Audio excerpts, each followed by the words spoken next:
The Sabres dropped the first game of their road trip to the Flyers by a score of 5-2. They're now 2-7-2 on the road this season. Speaking of on the road, they have 5 more games on their road trip. The next stop is in Winnipeg to take on the Jets, who they handled at home earlier this week. Face-off is set for 7 o'clock, and you'll be able to catch all of the game action right here on WGR Sports Radio 550. The Bills practiced yesterday. We got an updated injury report. Terrell Bernard with an elbow injury, Joey Bosa with the hamstring and wrist injury, and Joshua Palmer with a knee and ankle injury did not practice, while Spencer Brown with a shoulder injury, Deion Dawkins still dealing with a concussion, and Dalton Kincaid with a hamstring injury and now a knee injury were limited participants. That's your Barnes Firm Injury Report, brought to you by the Barnes Firm. Injured? For help, call 1-800-8-million. The Bills also claimed cornerback Darius Slay off of waivers from the Pittsburgh Steelers and released cornerback Jamarcus Ingram. Around the NFL, an NFC showdown tonight for Thursday Night Football with the Cowboys duking it out with the Lions in Detroit. Kickoff set for 8:15. Also, the Ravens signed Mark Andrews to a 3-year, $39.3 million contract extension. Panthers head coach Dave Canales said Rico Dowdle would remain the team's primary early down running back. Chargers quarterback Justin Herbert said he is, quote, going to prepare as if he is going to play in Week 14 against the Eagles. We're kicking off Mission Give Where You Live to benefit Buffalo City Mission, powered by NYSEG. Now through December 19th, you can donate brand new sweatshirts, sweatpants, hats, gloves, scarves, and non-perishable food items to help keep our community warm and fed. Just stop by any Dashes Market location and drop your donation in the Mission Give Where You Live donation bin. You can also donate online through the Buffalo City Mission's Amazon wish list. Mission Give Where You Live, sponsored by the Barnes Firm and Dashes Market. Get all of the details at WGR550.com. That's your Paddock Chevrolet Sports Update. Paddock Chevrolet, celebrating 90 years of being your hometown dealership. I'm Joe Cali for WGR Sports Radio 550.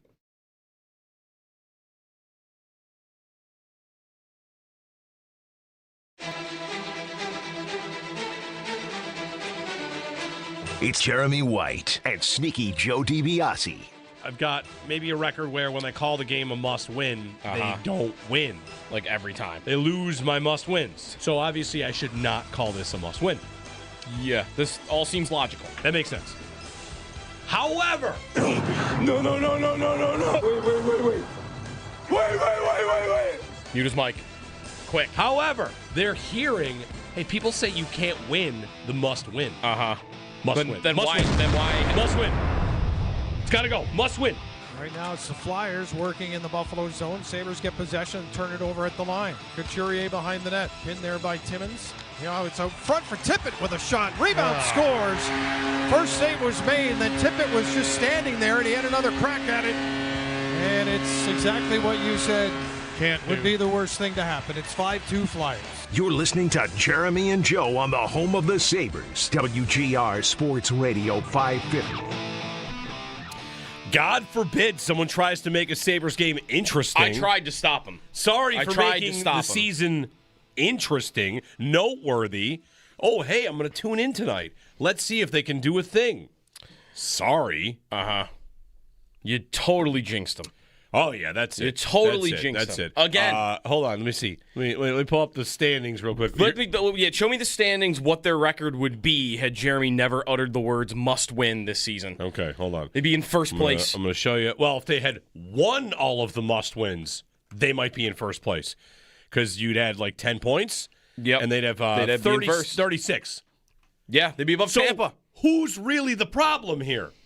The guy who keeps saying it's a must-win, and then they go out and go, and they lose. All right, shit, I'm 0 for 5. All right, fine. 0 for 5. If that's a loose statistic. I don't know if we've tracked it that many times. It might be like 3, it might be like 4. Sure. Without that, they would be, I don't know if they're overtime losses or regulation losses, whatever. They have 8 regulation wins in 27 games. Yeah. It's more than Columbus, I guess. Put a banner up. It's more than Columbus. Same as Toronto. There we go. Yeah. Listen, we've got a couple banners to hang. We can hang banners about having more regulation wins than Columbus, and we can also hang banners about snarky tweets about who won trades. That's what we've got right now. Yes. The Sabres and lose. forcing other teams to have players-only meetings. Yes. Once in a while. Not last night, though. The players in Philly had a party last night. Well, the Sabres lose in Philadelphia, and it was ugly. And we'll talk to Paul Hamilton about it later today. We'll wake him up for this. Now they head off for a big road trip. And, out to the Western Conference. So now it's Sabres After Dark. So now you can watch these kind of outcomes potentially. At midnight. Right. Even better. Even better. Paul's article on our website is the headline, Sabres best players wilted. So there you go. He's got stuff to say about, I'm sure, Rasmus Dahlin and Tage Thompson. I know Owen's got some stuff to say about Tage today. He had a tough moment on the goal in the first period. A pretty tough moment. And a mic'd up moment. The game's on TNT. Yep. I saw Paul Bissonnette called the Sabres defense the softest in the league, which that's not actually their problem. Is it? What is their problem? What is their problem? Haven't they been better defensively this year? What is their problem? I feel like you're having a cover. Like, what is with that guy? What's his problem? Right. Hey, good morning. It's Jeremy and Joe. If you want to start here, you can.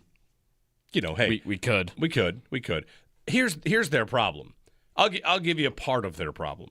Part of their problem is they might view themselves the same way that probably too many people view them, which is they win 2 games in a row, and then they think they're maybe good. Right. And they've said this. Tage did say that. He said it. Like 2 weeks ago. We win a couple games, and we think we're too good. And the Sabres fans will see this, all right, we're so back. I think half of it's kidding, of course. But yeah, whenever there's like year 6 of this team is so confusing to me. Confusing? Are you confused that the Jets won a game? The New York Jets, sorry. Are you confused that let me ask this. Sabres. You know who the Sabres are? Yeah. The Sabres are the Steelers. Mm-hmm. It's the same thing every year. Yeah. Don't be confused. What's to be confused about? Oh, this time it's Aaron Rodgers. Oh, all right. This time it's going to be Josh Norris. Oh, this time it's we signed DK Metcalf. Oh, this time Cody Hodson's ours. Whatever. Like they're the same team every year. Yeah. And you're all coming at me because I called like 4 games must wins, and then want to go for 5. Is that the same as I just picked a random drought bill season? Just a random year. You want to know the random year I picked? Sure. 2007. No idea, not having any clue like what the schedule is going to look like. I just grabbed 2007. The Bills 2007 season? Yeah. That's the year they get T.O. No, that's 09, I think. I'm pretty sure he signed March 1st, 2007. Maybe March 1st, 2009? Okay, fine. I was pretty sure that it was 2009. Okay. But anyways, the point here is, 2009 for T.O. They started 1-4 that year. Then they hit their bye. Monday Night Football. Yep, and then they hit their bye, and then they won 4 games in a row. Was everybody going, this team is so confusing? I'm so confused or by was this it, team. Hey, this is year 3 of Duran. Like, this is what they are. Good teams that aren't that good, especially in hockey, where if you play enough games, if you're not that good, you're going to play enough games where you're going to look amazing every third game, and you're going to rattle off a 3-game win streak a couple times a year, and then you're going to lose other games, and then everyone's going to be throwing their hands up like, why is this team not like this every night? It's because every team in the league looks like this some nights, and the best teams are the ones that look like that the most often. Mm-hmm. That's it. That's hockey. We've really been doing this long enough that we should know that this team overall is not. And maybe the Tage comments, the worst part of them would be that I guess they still think after all this time that they're like one of the most talented teams in the NHL. Because they're nowhere near that, and I hope they know they're nowhere near that. I think Tage and Dahlin might have a right to not think that way because they are 2 of the most talented players in the league. But everybody else should not be thinking like, man, we really should be a playoff team. Like, no, you as a group have to overachieve to be a playoff team. I think that's how they should be looking at it. And maybe they have a little bit more this year. I don't know. They've been injured. But, yeah, Tage last night with that one moment, not back-checking after the turnover, is maybe his toughest look of the season. He doesn't have a lot of those, but that was definitely one of them. The Sabres are 11-12-4. Yeah. The second tank team was 9-16-2 at this point. 9-16-2. This team has 8 regulation wins. That team had a bunch of shootout wins. Had 1, 2, 3, 4. That team had 5. The 14-15 Sabres? The 14-15 Sabres were 9-16-2 at this point. And then, by the way, they were about to get hot. And then they won 4 in a row. They were about to get hot. They were 13-16-2. Yeah, no, there was a stretch, I think, in from November 28th to December 15th of the tank year, they won 7 of 9. And a team to finish with 54 points. Yeah, won 7 of 9. This team is so confusing. Or 10 of 13 even, if you want to go back to November 15th. Right. Right, was that team confusing? Very confusing. So confusing. It happens to everybody. Yeah, I mean, you win a couple of games and you think you're good. Tage said that. The better reasoning I thought they might be good is we hadn't seen them as a group really all together yet. Like, fully. Well, not fully. One thing about last night's Norris game I'd love to talk about, because I did not play hockey at a high level. Owen, you did. And Owen was tweeting last night. He was upset about the mic'd up moment, picking up Tage, talking about how a couple of bad bounces. So if you missed the game, by the way, it was on TNT, which possibility exists. 10 times as many Sabres fans actually were able to tune into last night's game. Ultimately, even more disappointing, right? Maybe you don't have MSG or whatever apps you have to have MSG, and you think, hey, they're on TNT tonight. I can watch. And you got colossally disappointed. So they had Tage mic'd up, and he said basically a couple of bad bounces. Couple bad bounces. After that third goal from the Flyers that, went off his back, and then they get that chance. Yeah. I've never been more frustrated with this hockey team in my life. Okay, so I want to ask you a couple specific questions about this. Yeah. We're digging right into the Sabres. You want to call 803-0550. Bad bounce. Are you mad he said that because he didn't chase after it? Yes. Okay, because what I would think is, as a hockey player, you have to, even at the highest level, you have to square with the idea that the puck is dumb and bad bounces can crush your season, your game, your dreams. Like, oh, cool, went off a dude's butt and we lost. Right. And you have to be like, what are you supposed to do about that? But I guess the thing you're supposed to do about that is like back check if it happens. Right. Exactly. Cover up for it. What you're supposed to do about that when you get bad luck or when things get hard is try. You're supposed to try. Right? That's what we all do at work. We try. Speak for yourself. Sometimes. Not assume that the play is over. Yeah. A bad bounce means nothing when you don't do anything to neutralize it. When you put no effort forth to get back and change something about the result. And that, in the moment on the bench, is one thing, right? He says it on the bench. I can understand if you're in a game and you're thinking, I gotta, we've got to get past this. I'm going to just say it's a bad bounce so that we can not get down on ourselves. What I came in this morning and read is that he said the same thing post-game. Mm-hmm. Post-game, after you get embarrassed, after you put that performance on the ice, and you go back to bad bounce. Yeah. A bounce? You had 2 chances to stop that play yourself, and you want to say it's a bounce. This is emblematic of everything that is wrong with this team right now. Nobody wants to take accountability. Their best player on forward can't even understand that he's got to put a hand up and say, yeah, I coasted for 20 feet watching him get a rebound chance. You think a bad bounce is why that goal went in? No, it's because you can't skate. What are we doing? There is nothing more frustrating than a team that cannot figure out their own issue. And they clearly refuse to face head on that they don't care enough. Yeah. They don't care enough. And you can't win. Period. You cannot win.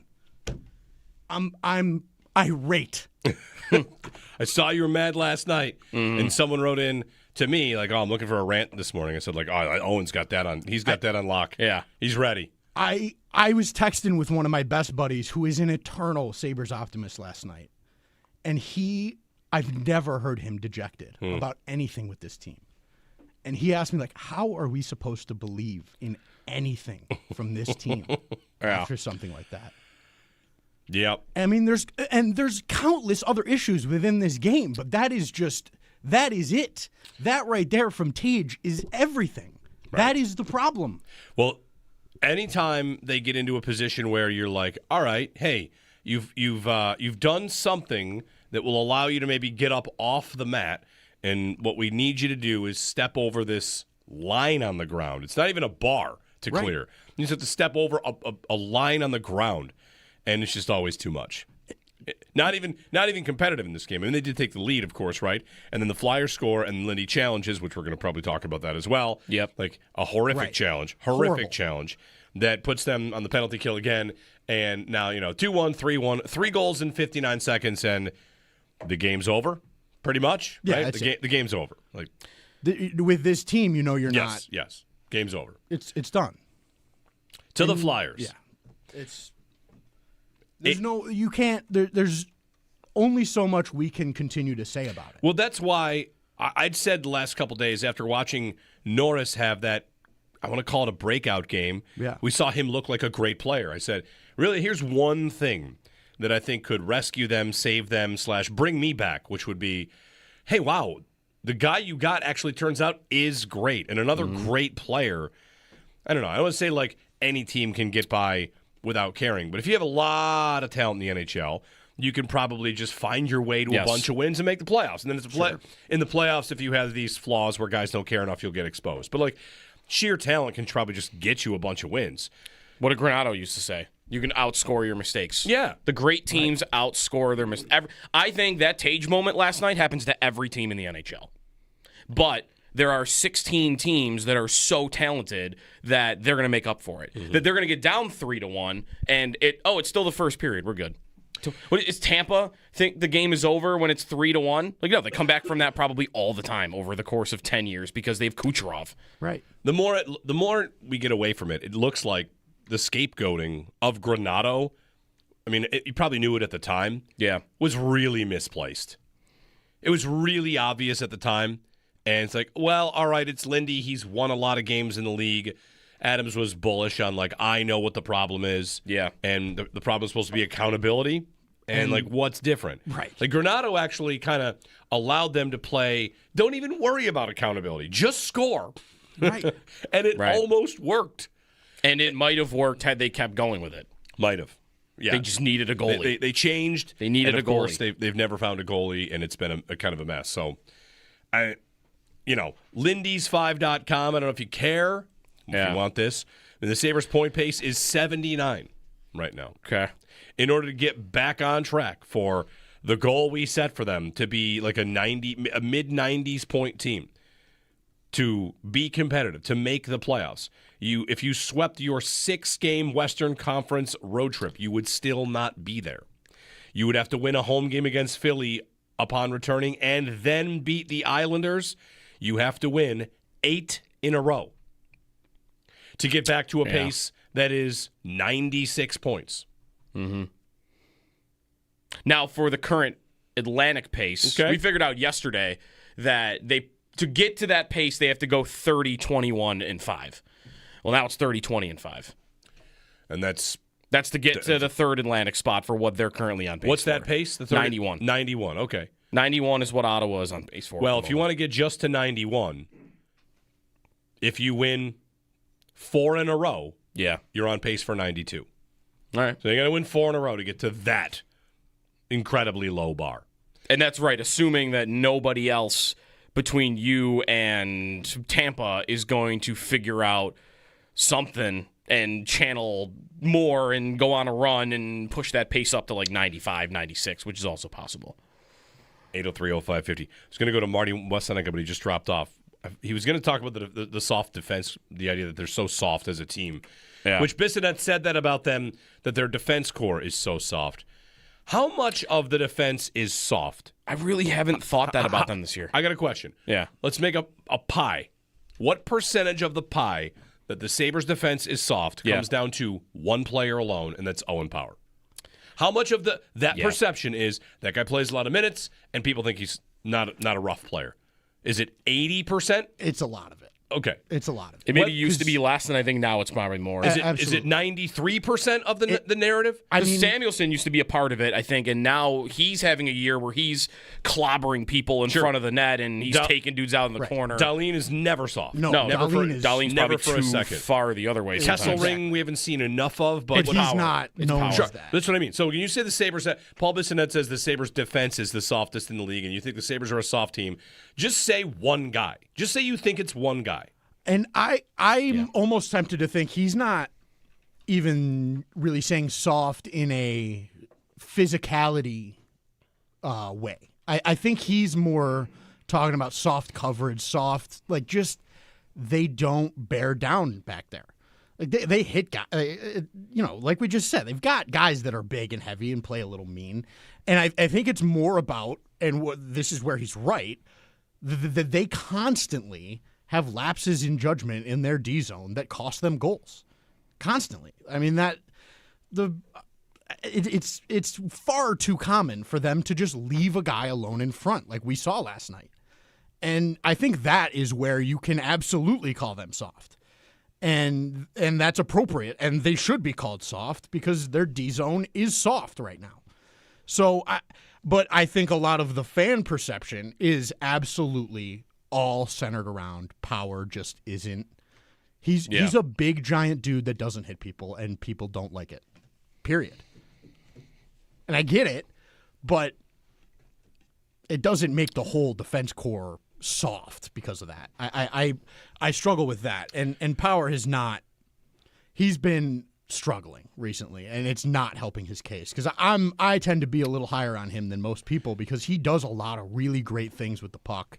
He breaks the puck out really well. He just doesn't defend very well, and now he's not really doing any of those good things with the puck, and he's still defending poorly. And so now it's really easy to point to him and go, like, what's going on here? You'd also like him to have a little bit offensively for you, right? Like, I don't need him to be Dahlin and putting up 70 points, but is he not supposed to be at least like a 40, 50-point defenseman back there? I mean, and he hasn't had a point in 10 games. 0 points in 10 games. I mean, that's a supplementary part of this. You don't. I think he's he's that for that. Yeah, I think don't pay what you pay for him. He's a big part of the fan perspective from that. Is like Bissonnette said that last night. We all think that's their biggest problem right now? No. I mean, no, they've got a handful of problems. I mean, it's not like they are near the top of the league and fewest goals allowed. They are not. So I don't want to make this argument that they are great and stout defensively. Like, what is their biggest problem? What is their biggest problem? I think it's the Tage. Like, they don't care enough. They don't care enough. I like, it's hard to say that, but what have you seen to indicate that they do? But if they were a bad team, how would we decipher whether they care or not? Like that Tage moment? Sure. How many times this year has Tage done that? Once? Well, it hasn't been How many that times has he blatant been on like? goal. How many times has he been like disconnected? That's a good question. We'll talk. Right. Let's Paul on a at night-to-night 7:30. basis. Does Tage and Dahlin seem disconnected? Dahlin might seem too far the other way, you would argue. Right. I think Dahlin gets too hot at Right. times. And if he is disconnected, So what's better? The moments he has been maybe disconnected, he has a legit personal issue going on with family that we know about. Right. Yep. That he's playing through. He has always run hot on the ice, though. Sure. For sure. And he did last night too. Yeah. Yeah. So, all right, next question. We'll get to more calls on this at 803-0550. A little bit of Sabres talk because, hey, they were on TNT, so maybe more of you were able to give an opinion here. And we'll get to the Bills because the injury updates on the Bills were a mixed bag. The Joey Bosa timeline looks not great. Not great at all. So we'll get to that. But the thing I wanted to ask you going to the break was this. If you thought you've assembled a team that's talented enough, and sure, they've been injured and all this, but if you feel like the thing I've got right here is a motivation problem, or I've got guys that aren't bought in enough, we've done this a million times where we said, like, well, they've been around losing too much, of course, which, like people try to blame the tank, and every year we get away from the tank, it's quite obvious. Like, I did see a tweet yesterday that Tage Thompson's been here long enough. He played with Patrick Berglund. Okay. Well, he was in the Berglund trade. Oh, right. So that's right. Yeah, right. Yeah. What I was going to say is, we could talk about they're around losing too much. A team that wants to rescue this probably fires its coach. Probably. Right?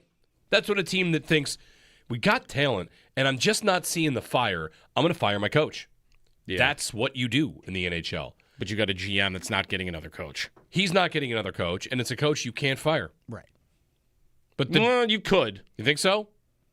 It would be cutthroat, but, what would Vegas do? Well, right. Vegas would do it. They would say, Vegas wouldn't- feelings be gone, we need to win games. Vegas wouldn't have hired the coach. Vegas would do a million things different. right. Like, That's right. Like, Best point there. the reality is, if you want something to change, you would fire the coach. Right. But you've also got a GM that's been. You would in also, place of course, for- fire the GM. You would fire the GM But if first, you wanted and you would let but- him get a but coach. in season, let's turn it around. Firing the coach is a move, and the Sabres have never done it. When's the last time the Sabres fired a coach in season with the hope it would turn? Not because it's just- gone too far. Because that was Kruger. Kruger was 12 straight losses. Right. Mid-season coaching fires, 12 consecutive losses for Every Kruger. time I'm reminded, it took that many losses. They don't fire a coach in the middle of the season to try to turn things around. Could they have done that for Phil Housley? Of course they could have. Phil Housley had them in a great spot, and then everything went south, and Jason Botterill could have just pulled the chute. Yep. Let's see if we can change it. Never did. Mid-season coaching fire is something that the last GM to do that is Darcy with Lindy. Right. It was like the 13 seventh game of the year. They 13th? lost to Winnipeg. Yeah, They fired it was Lindy early. and installed Ron Ralston. And I don't know if they were intending to go to the bottom at that point, but clearly they did not turn it around. But real teams fire a coach to try to change things, especially if the coach is not going to be back the following year, which I think, wouldn't we all say right now that's incredibly unlikely? Yeah. He coaches them next year. I'd be stunned. A team that wants to change, a real team, fires a coach. Of course, the GM doing that is you want to say fire the GM, you could do that too. But if Terry Pagula today fired Kevin Adams, would Jarmo Kekalainen's first job be I'm going to fire this coach? I need to change something in the room. Yeah. A real team, a real GM would make all right, we got to do something here. That's how you cover for also if you wanted to move up from Lindy, is he's not the headliner. Firing the general manager who's been here for 6 years is the headliner, and Lindy is a footnote underneath, while Jarmo brings in Tortorella. Anybody fired in the NHL this year yet? I don't think so. Don't think so. Okay. I don't think so. This is around when you get one, though. Yeah. this I mean, is a lot. getting- Actually, there's many years where you do get one earlier. In fact, I'm pretty sure Jarmo Kekalainen, when he hired Tortorella, I think he fired the coach that he replaced him with 6 games into the season. Were they 0-6? Something like that, I'm sure. Yeah. Right. Hey, look, we've got a problem. Do something. The Sabres don't really do that mid-season. It just doesn't happen. 803-0550, if you want to give us a thought on this, you can. Jeremy and Joe, happy Thursday. Don't blame me. I called it a must-win. God, this was all a 20-minute distraction to not blame Jeremy. Now I get it. Now you're back? It's back to, it's your fault. Fire me as the must-win. You can't, Guy. you know now at least, right? You know you can't say it again. I'm doing it 10 more times. Jeez. How What- many in a row what- could what- they really lose? What if it brings about change? Would you then support it? And when I used to call the games must-lose, people got really mad at me. So, come on. Tortorella fired Kekalainen in 2015, so 10 years ago, fired Todd Richards after an 0-7 start. Bang. October 21st, he fired a coach. Envision a world where the Sabres do that. In October, firing Fire a coach. in October instead of saying, well, we're going to get the answers are in the room. Yeah. All right, 803-0550. Jeremy and Joe on WGR.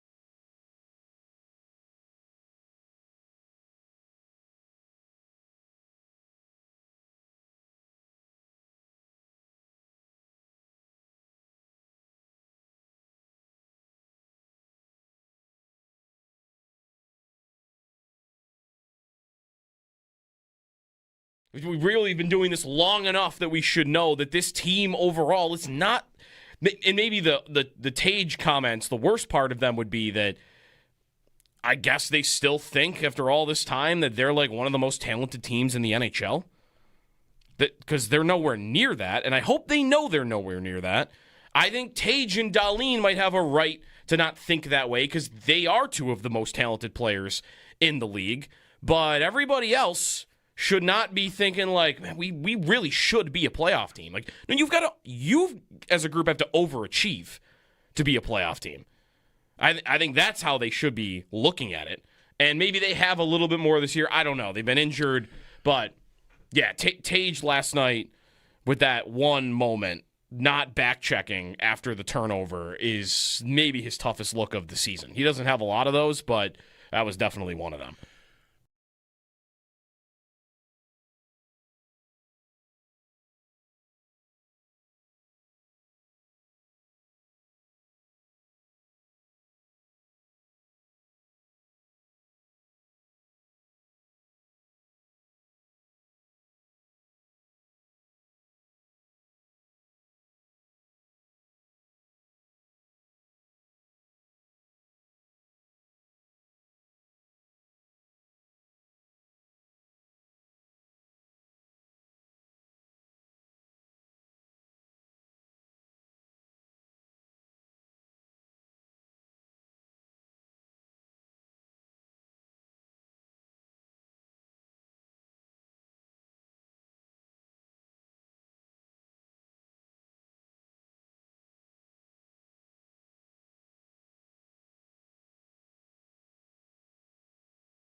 The Sabres dropped the first game of their road trip to the Flyers by a score of 5-2. They're now 2-7-2 on the road this season. Speaking of on the road, they have 5 more games on their road trip. Next stop is in Winnipeg to take on the Jets, who they handled at home earlier this week. Face-off is set for 7 o'clock, and you'll be able to catch all of the game action right here on WGR Sports Radio 550.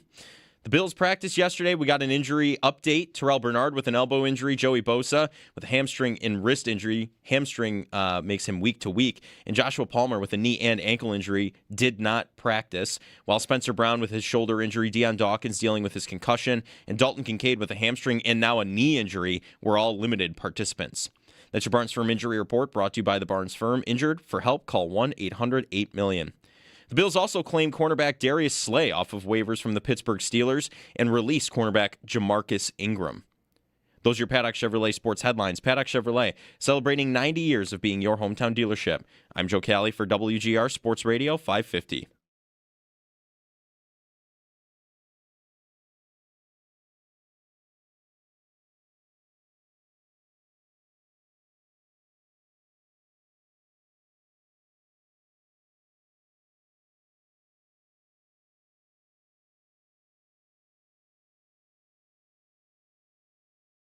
Sabres with a shot, glove high and wide, coming right back into the Flyers zone. Here's a drag through the middle of the ice, scores! Byram jumps in. Quinn tried to take the middle, puck was deflected away, and Byram pops on it, and the Sabres now down 4-2. One of the Firth moments of the game, brought to you by Firth Jewelers. For the moments in your life, go forth to Firth. Sabres had a lead in Philly, gave up 3 goals in 59 seconds, ultimately fall to the Flyers, and now head out for a Western Conference swing against all of the Pacific Northwest teams. Closest one they don't play is like Colorado? Because they'll play Seattle, Vancouver, Edmonton, Calgary, Winnipeg. I guess you could play Minnesota on the way if you got in the schedule. Yeah. But that's who they do play. Poor Zach Benson, by the way, who scored his first goal of the year later on in the game, and then it was overturned on an offside that I didn't think was offside at all, but whatever. That's by the way, I think Lindy's going to get torched today for that challenge. I thought it was a bad challenge. I also understood why he did it. Because they've had 2 goals be overturned on plays that I think were less impactful than that play last night where the guy's stick touched Colton Ellis's blocker. That's right. That happened at home against... There was a goal where Tage brushed by the goalie and didn't even look like he touched him, and that got overturned, and there was another one in the next game after that. Right. Kind of like, all right, I've had 2 taken off the board for this. Let me make a challenge of the same That's style. kind of on the same level. Yeah. 803-0550, Paul Hamilton later today, Sal later as well. We'll talk about the Bills and the Bengals, Joe Burrow and Josh Allen complimenting each other back and forth and tracking the injuries. T. Higgins has not been cleared to return yet, but he's limited in practice. The news on the Bills' injuries, we've got plenty to get to on Josh Palmer and also on Joey Bosa. Bosa's hamstring. Sean McDermott decided to dig into the week-to-week thing more than anyone maybe has. I want to say week-to-week, but it might be 1 to 2, but maybe not 4 to 5, but... So maybe we need an answer for what week-to-week might be. Weeks to weeks? Week to weeks? Weeks to weeks. Week to month? Yeah. I don't know. But Bosa's likely to miss this game. And from the sound of it, I think he's going to miss a couple. I think he'll miss New England, too. Paul in Buffalo is up next. Hey, Paul, good morning. Let me give my regards to the bullpen, because for the core audience, the core listening audience, the bullpen makes the show just a ton more enjoyable. And I commend you guys for how much you interact with us. It's a lot of fun. What is not a lot of fun is watching another Buffalo Sabre icon get dragged through the mud by this owner. And Terry Pagula, I question your fanhood of this team, because your story about listening to the radio under the bridge wears thin after 50 years, because this is not the 1970s and the French Connection isn't playing anymore. And if it isn't the French Connection or Danny Gare, Terry Pagula does not care about this franchise. I don't care how many times he cries crocodile tears. They are so fake. He embarrassed Dominic Hasek in that pathetic jersey retirement ceremony for him. That was awful. I was there, and I'm still angry about it. I mean, he ran Pat LaFontaine out of town. And now we're watching Lindy Ruff's Hall of Fame resume get crumpled up and thrown in a dustbin every game. If I have to see Tage Thompson play wing one more shift, let alone one more game, I'm going to pull my hair out, and I have a gorgeous head of hair. Gorgeous. Congratulations. I mean, it is unbelievable. Tage the lazy winger. That's what I called him 2 weeks ago when I called in. I can't even call anymore because I get so frustrated. So, Paul, to this point, I want to just mention something because I have this written down, and I sent this I sent this to the group chat last night. If I'm the Sabres, if I'm Lindy, I put Norris at one center, and I put Tage at another center spot because what happens when you put Tage at center is he stays more engaged in games. 100%. He needs to play center. Yep. He's Tage the lazy winger. That's who he is. He's a great centerman. I don't get this, and I still don't know what he challenged on that goal challenge. I guess you're just shooting in the dark, but it reeked of desperation, Yep. and it killed the game. I think this coaching staff has cost this team at least 6 points already this year. It is killing me, and I want to thank the captain, though, because if you can't beat him up. Trevor Zegras, welcome to the boards, buddy. I don't have an ounce of sympathy for you or anyone in that puke orange jersey. And Nick Delorier has gone soft. He didn't want any part of a fight last night, and that's when Dunn should have punched him in the face anyway because maybe he's injured and you got an advantage on him. We should play dirty and dirtier every game because we're not good enough to win. We're not going to make the playoffs. The season is done, so we might as well beat teams up because at least that's fun. There's no doubt in my mind the two best moments of the year were Tage Thompson beating up Stefan Noesen and Rasmus Dahlin introducing Trevor Zegras to the boards. Take that, you fancy long-haired boy. See you later, guys. Thanks, Paul. 803-0550. How obvious is it, though, about Tage? Like, he should be at center because he's more engaged. I definitely agree that he should be at center. I definitely agree he should be at center. He has the more... lineup is better with him there. Yeah. He's better when he's there. I think historically that's pretty much proven true. He gets more ice. So hasn't there always been a back and forth about whether that's because he wants to play wing or because they like him on wing? There's always been a confusing element there. He played center, and he was. It's where his career breakout came. Right. So he gets to handle the puck more. He gets to dangle more. I wondered if he's playing wing or has wanted to play wing so he could show Team USA that he could play on the wing because they have elite centers. Yeah. Like, I don't know. Is that ridiculous, by the way, to think that that's even possible, that he's requested to play wing because he thinks it gives him a better chance to make Team USA? I don't think that's ridiculous. I just don't know if the Sabres would ever care about that or why they should. Like, he might mention it. I don't know. I don't know. 803-0550 is our phone number. You can give us a ring. 1-888-550-2550. Sal will join us at 8 this morning, and Paul Hamilton, 7:30. Other than that, we're wide open for you at 803-0550. The Bills claim Darius Slay. Yes. A nice Yuletide signing. Slay. Darius Slay from the Pittsburgh Steelers, which the first thing I saw about Slay, this is before the Bills claimed him on waivers. Was it that we can't make fun of the Steelers anymore for signing a 2018 Pro Bowler because the Bills signed a 2018 Pro Bowler? No. It was someone from Pittsburgh pointing out, do you know how bad you have to be for the Steelers to part ways with you mid-season? Mm-hmm. It was like a Steelers reporter saying that. Like this goes to coaches, coordinators. They never cut anybody.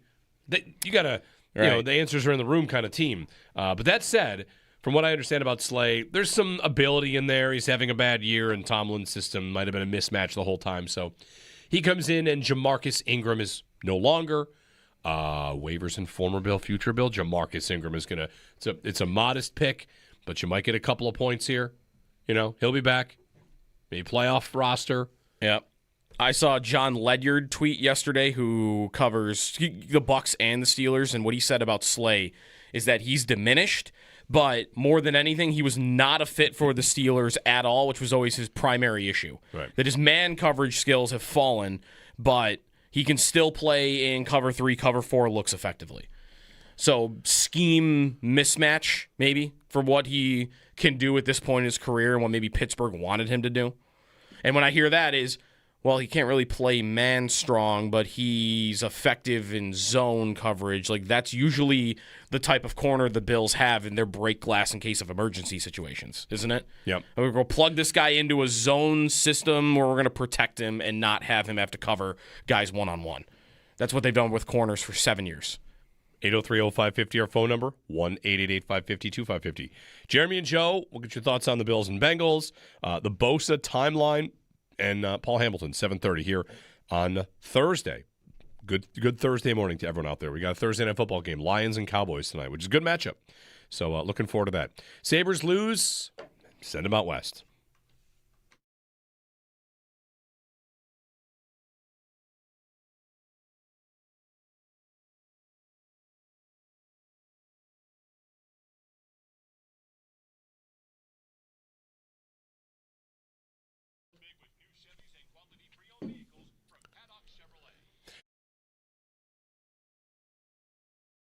So they had Tage mic'd up, and he said basically a couple of bad bounces. Couple bad bounces after that third goal from the Flyers that went off his back, and then they get that chance. Yeah, I've never been more frustrated with this hockey team in my life. Okay, so I want to ask you a couple specific questions about this. Yeah. We're digging right into the Sabres. You want to call 803-0550. Bad bounce. Are you mad he said that because he didn't chase after it? Yes. Okay, because what I would think is, as a hockey player, you have to, even at the highest level, you have to square with the idea that the puck is dumb and bad bounces can crush your season, your game, your dreams. Like, oh, cool, went off a dude's butt and we lost. Right. And you have to be like, what are you supposed to do about that? But I guess the thing you're supposed to do about that is like back check if it happens. Right. Cover exactly. up for it. What you're supposed to do about that when you get bad luck or when things get hard is try. You're supposed to try. Right? That's what we all do at work. We try. Speak for yourself. Sometimes. Not assume that the play is over. Yeah. A bad bounce means nothing when you don't do anything to neutralize it. When you put no effort forth to get back and change something about the result. And that, in the moment on the bench, is one thing, right? He says it on the bench. I can understand if you're in a game and you're thinking, I gotta, we've got to get past this. I'm going to just say it's a bad bounce so that we can not get down on ourselves. What I came in this morning and read is that he said the same thing post-game. Mm-hmm. Post-game, after you get embarrassed, after you put that performance on the ice, and you go back to bad bounce. Yeah. A bounce? You had 2 chances to stop that play yourself, and you want to say it's a bounce. This is emblematic of everything that is wrong with this team right now. Nobody wants to take accountability. Their best player on forward can't even understand that he's got to put a hand up and say, yeah, I coasted for 20 feet watching him get a rebound chance. You think a bad bounce is why that goal went in? No, it's because you can't skate. What are we doing? There is nothing more frustrating than a team that cannot figure out their own issue.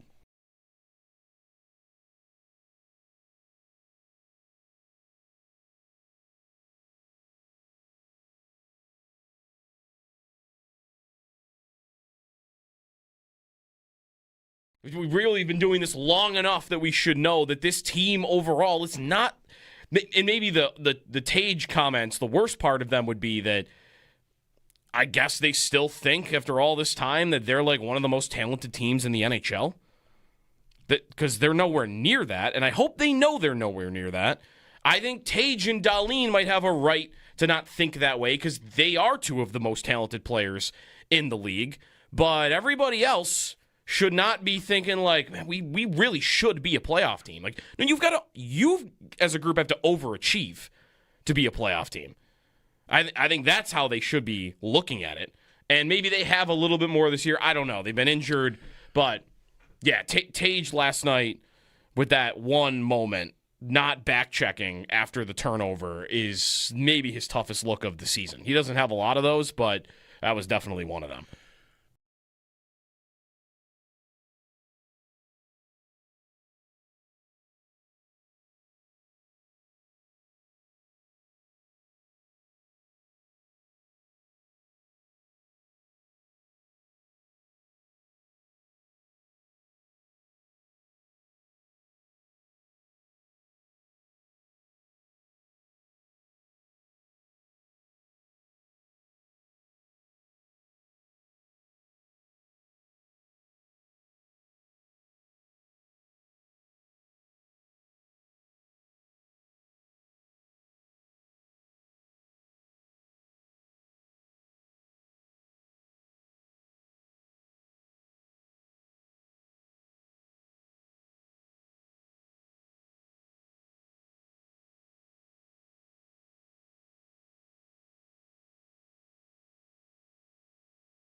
Hey, everybody, good morning. You ready for something a little bit lighter after, digging into the Sabres for a little bit there and Bill's injuries? Absolutely. Okay.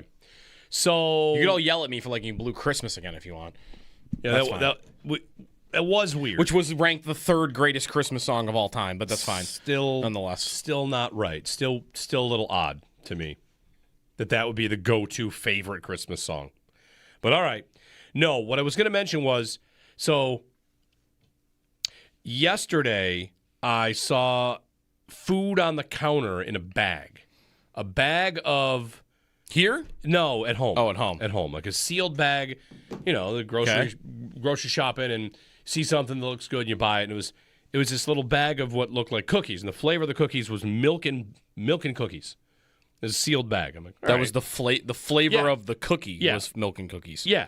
I thought, that sounds good. Like holiday season, who knows? You go to one of these fancy stores, they sell you a little bag. So I'm like, yeah, why not? Let me try one of these. Let me just open it up and try one. Open it up. These weren't cookies, were they? Dip in. They're shaped like a bee, like for whatever reason. Like, all right. Oh, I already know where we're going. Pop that thing in, take a couple bites. That doesn't taste like much. You ate a dog treat. I ate a dog treat. You ate a dog. You bought and ate dog treats. Not only did he eat a dog treat, I he didn't bought them because they look good. I didn't buy them. You didn't buy them? No. My wife would have bought them, and they're like in the order, and I ate this dog biscuit. Now, here's the funny thing. How long did it take before you realized? Was it immediate you knew this is not a cookie? Yeah, it wasn't sweet Or enough. did you need to chew it a little bit? It wasn't sugary enough. Did you eat it? Sure, yeah. You didn't spit it out? No. So you actually ate a dog biscuit? Yeah, it did. It did. Come on. I took a picture of the bag because I wanted to show it to you. Maybe I'll tweet it too. I need to see the picture. How bad is it that you would not have known that it was a dog biscuit? Like, look down the screen here. How far down is natural? I already know this is 100%. This is a dog treat. I mean, they're pretty far. It says natural dog treats. How would you have ever down. thought that this was a human cookie? You see the bee in the inside. There's no cookies that are shaped like a bee? that. All right. Well, or in that color. If you want me to really blow your mind, that's unbelievable. It is a little bit nuts. All right, it was a weak moment. Fine. Also, cookies flavored milk and cookies. Like, is that what drew your attention more? Like, what? Oh, yeah. What would a cookie that's milk and cookies? Why would a taste dog want to eat milk and cookies? Milk and cookies is for me. I will tell you this. Howard never ate peanut butter, but Jeremy did eat a dog biscuit. Circle of trust here, right? There were these like sweet potato and maple from maybe Schmader Schmoes. Uh-huh. They were these cookies. They were cookies that looked like dog treats. Yeah. Or I'm sorry. Were these also dog treats? These were dog treats that looked like cookies. And the flavor was maybe sweet potato and maple. And listen, be honest about at least this. When you go to one of these dog treat stores and bakeries, the cookies they have are really appetizing even though you know it's a dog treat. And you look at it and your brain wants to eat it, right? Like, look at the colors. It looks like any giant cookie at a cookie store. The ones that are covered in frosting. Yeah. Yeah. Even though it's dog not. frosting. Yeah. So, all right, at least we can all agree on that. We're going to get to... But these cookies did not have... No, these are just were not covered in frosting. No, these are just cookies that are in a box like Oreos might be. And it was maybe, I think, sweet potato and maple. And I looked at these cookies and I knew these were dog treats. And I thought, I do want to give these ones a run. And I ate it. And it was... You ate it knowing it was a... Yeah. I think you just like dog treats. This one was delicious. I had two. And I gave one to a friend. I'm like, come on. Tell me this isn't an actually good cookie. I think Jeremy likes dog treats. It's not that I like them. It's just I'm not afraid. Well, you just admitted you do like at least one of them. Occasionally, I accidentally eat them. And sometimes... You do it on purpose. I might want to say, I'll give this a run. And you've liked them before. Yeah, here they are. And the one that you ate on ones. accident, you didn't spit out, you ate it. I got them right here. Schmader Schmoes maple and sweet potato flavored sandwich cookies for dogs. Flat out good. They're good. Did you look at like the ingredients in who those? Cares? I'll buy a what box. What if there's like beef or something in them, or like they're mixing in for protein? Like protein. Holy cow! I'll bring a box of these in here, and you'll all take a bite and say, like, actually, you know what? I could take down a box of those. I will not eat that. Do not have me trying a dog treat or dog biscuit. Maple and sweet potato flavored sandwiches for dogs. All right, fine. I thought we were in the circle of trust here. I thought I could tell you guys something. No, you can. But yesterday was an accident. You did. I'll try a dog cookie. Wait, you were in the store when you bought these? No. Or sorry, yesterday when you accidentally did it? No, it was at home. It was at home. Okay, when I gotcha. open up the cupboard, there are going to be things in there that are just new. Like, oh, I'm going to try that. Okay. Whatever it is. Sometimes it's a dog treat. Right, you weren't walking around in the grocery store and like trying one and then putting it back on the shelf. No. That would be I think I'd be escorted out. That would be a crazy. You have to buy it once you do that. Right. 803-0550. 1-888-550-2550. Just saying. What's. See, we can't even use that as like a punishment for like bets or whatever. Like, hey, loser has to eat a dog. Like, Jeremy will love him. Yeah, right. Yeah. I should make that last place fantasy punishment. You should. Yeah. All right, fine. Do I get to pick my dog treats? In that case, it's going to be the maple and sweet potato flavored sandwich cookies from Schmidt. They're good. They're just good. I'll send you the link. Oh, and I'm looking for the I'll send you the ingredients. link. You can order some. I want to find what the ingredients these are. Why would you look at the ingredients for people food? What do you care? Sometimes. Here they are. They're online on the website. I said I'd try them. I am not purchasing. I will dog say treats. these look more like a real cookie than the ones you ate by accident. True. No excuse. Those look like dog treats. That's right. You're right. These maple and sweet potato ones do not look like dog treats. Right. All right. Paul Hamilton, 7:30. Sal at 8. We'll get into the Bosa news. There's nothing in these, by the way, that you would be upset with. Yeah. Wheat flour, sugar, palm oil, maple syrup, sweet potato, sodium something, maple flavor. Yeah, like you're good. So you want one? I feel like No, we I'm should still not try gonna it. do What's it. the difference? I'm still not going to do it. What makes this cookie any difference from just deciding whether or not a wide receiver or a tight end should be paid like a wide receiver or tight end? It says 4 dogs on it. This is the only thing I need to see. 4 dogs, sure. Just like Jimmy Graham was a tight end, even though he played receiver all the time. It says on the box, sorry humans, these are for dogs only. It says that on the box. The dog is saying it. Yeah, that's part of the marketing.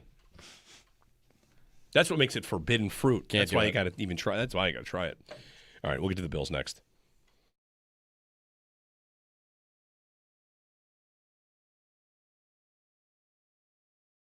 We've really been doing this long enough that we should know that this team overall is not.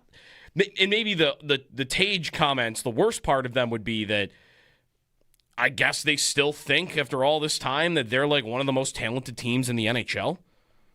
Because they're nowhere near that, and I hope they know they're nowhere near that. I think Tage and Dahlin might have a right to not think that way because they are 2 of the most talented players in the league. But everybody else should not be thinking like, man, we really should be a playoff team. Like, no, you as a group have to overachieve to be a playoff team. I think that's how they should be looking at it. And maybe they have a little bit more this year. I don't know. They've been injured, but yeah, Tage last night with that one moment, not back-checking after the turnover, is maybe his toughest look of the season. He doesn't have a lot of those, but that was definitely one of them.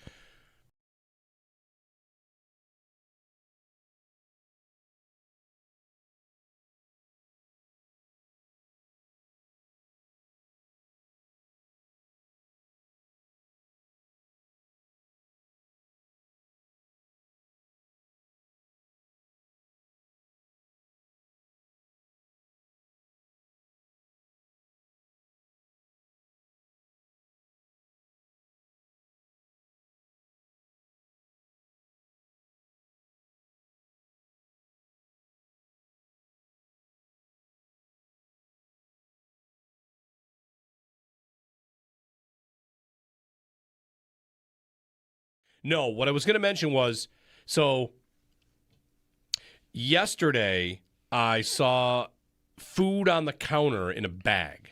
A bag of... Here? No, at home. Oh, at home. At home. Like a sealed bag, the grocery shopping and see something that looks good and you buy it. And it was this little bag of what looked like cookies. And the flavor of the cookies was milk and cookies. It was a sealed bag. I'm like, that was the flavor of the cookie was milk and cookies. Yeah. I thought, that sounds good. Like holiday season, who knows? You go to one of these fancy stores, they sell you a little bag. So I went, yeah, why not? Let me try one of these. Let me just open it up and try one. Open it up. These weren't cookies, were they? Dip in. They're shaped like a bee, like for whatever reason. Like, all right. Oh, I already know where we're going. Pop that thing in, take a couple bites. That doesn't taste like much. You ate a dog treat. I ate a dog treat. You ate a dog. You bought and ate dog treats. Not only did he eat a dog treat, I he didn't bought them because they look good. I didn't buy them. You I didn't buy them? No. My wife would have bought them, and they're like in the order, and I ate this dog biscuit. Now, here's the funny thing. How long did it take before you realized? Was it immediate you knew this is not a cookie? Yeah, it wasn't sweet Or enough. did you need to chew it a little bit? It wasn't sugary enough. Did you eat it? Sure, yeah. You didn't spit it out? No. So you actually ate a dog biscuit? Yeah, it did. It did. Come on. I took a picture of the bag because I wanted to show it to you. Maybe I'll tweet it too. I need to see the picture. How bad is it that you would not have known that it was a dog biscuit? Like, look down the screen here. How far down is natural? I already know this is 100%. This is a dog treat. I mean, they're pretty far. It says natural dog treats. How would you have ever down. thought that this was a human cookie? You see the bee in the inside. There's no cookies that are shaped like a bee? that. All right. Well, or in that color. If you want me to really blow your mind, that's unbelievable. It is a little bit nuts. All right, it's a weak moment. Fine.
The Sabres dropped the first game of their road trip to the Flyers by a score of 5-2. It's out front for Tippett with a shot. Rebound scores.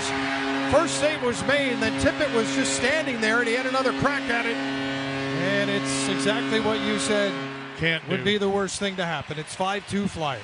They're now 2-7-2 on the road this season. Speaking of on the road, they have 5 more games on their road trip. The next stop is in Winnipeg to take on the Jets, who they handled at home earlier this week. Face-off is set for 7 o'clock, and you'll be able to catch all the game action right here on WGR, Sports Radio 550 tomorrow. Bills practiced yesterday, and we got an updated injury report. Terrell Bernard with an elbow injury. Joey Bosa with a hamstring and wrist injury is week to week. Joshua Palmer with a knee and ankle injury. They all did not practice. While Spencer Brown with a shoulder injury, Deion Dawkins with his concussion, and Dalton Kincaid with a hamstring and now a knee injury were all limited participants. It's your Barnes Firm Injury Report brought to you by the Barnes Firm. Injured? For help, call 1-800-8-million. The Bills also claimed cornerback Darius Slay off of waivers from the Pittsburgh Steelers and released Jamarcus Ingram. Around the NFL, an NFC showdown tonight for Thursday Night Football, with the Cowboys duking it out with the Lions in Detroit. Kickoff is set for 8:15. Also, the Ravens signed Mark Andrews to a 3-year, $39.3 million contract extension, and Chargers quarterback Justin Herbert says he is going to, quote, prepare as if he is going to play in Week 14 against the Eagles. We're kicking off Mission Give Where You Live to benefit Buffalo City Mission, powered by NYSEG. Now through December 19th, you can donate brand new sweatshirts, sweatpants, hats, gloves, scarves, and non-perishable food items to help keep our community warm and fed. Just stop by any Dash's Market location and drop your donation in the Mission Give Where You Live donation bin. You can also donate online through the Buffalo City Mission's Amazon wish list. Mission Give Where You Live, sponsored by the Varnes Firm and Dash's Market. Get all of the details at WGR550.com. That's your Paddock Chevrolet Sports Update. Paddock Chevrolet, celebrating 90 years of being your hometown dealership. I'm Joe Cali for WGR Sports Radio 550.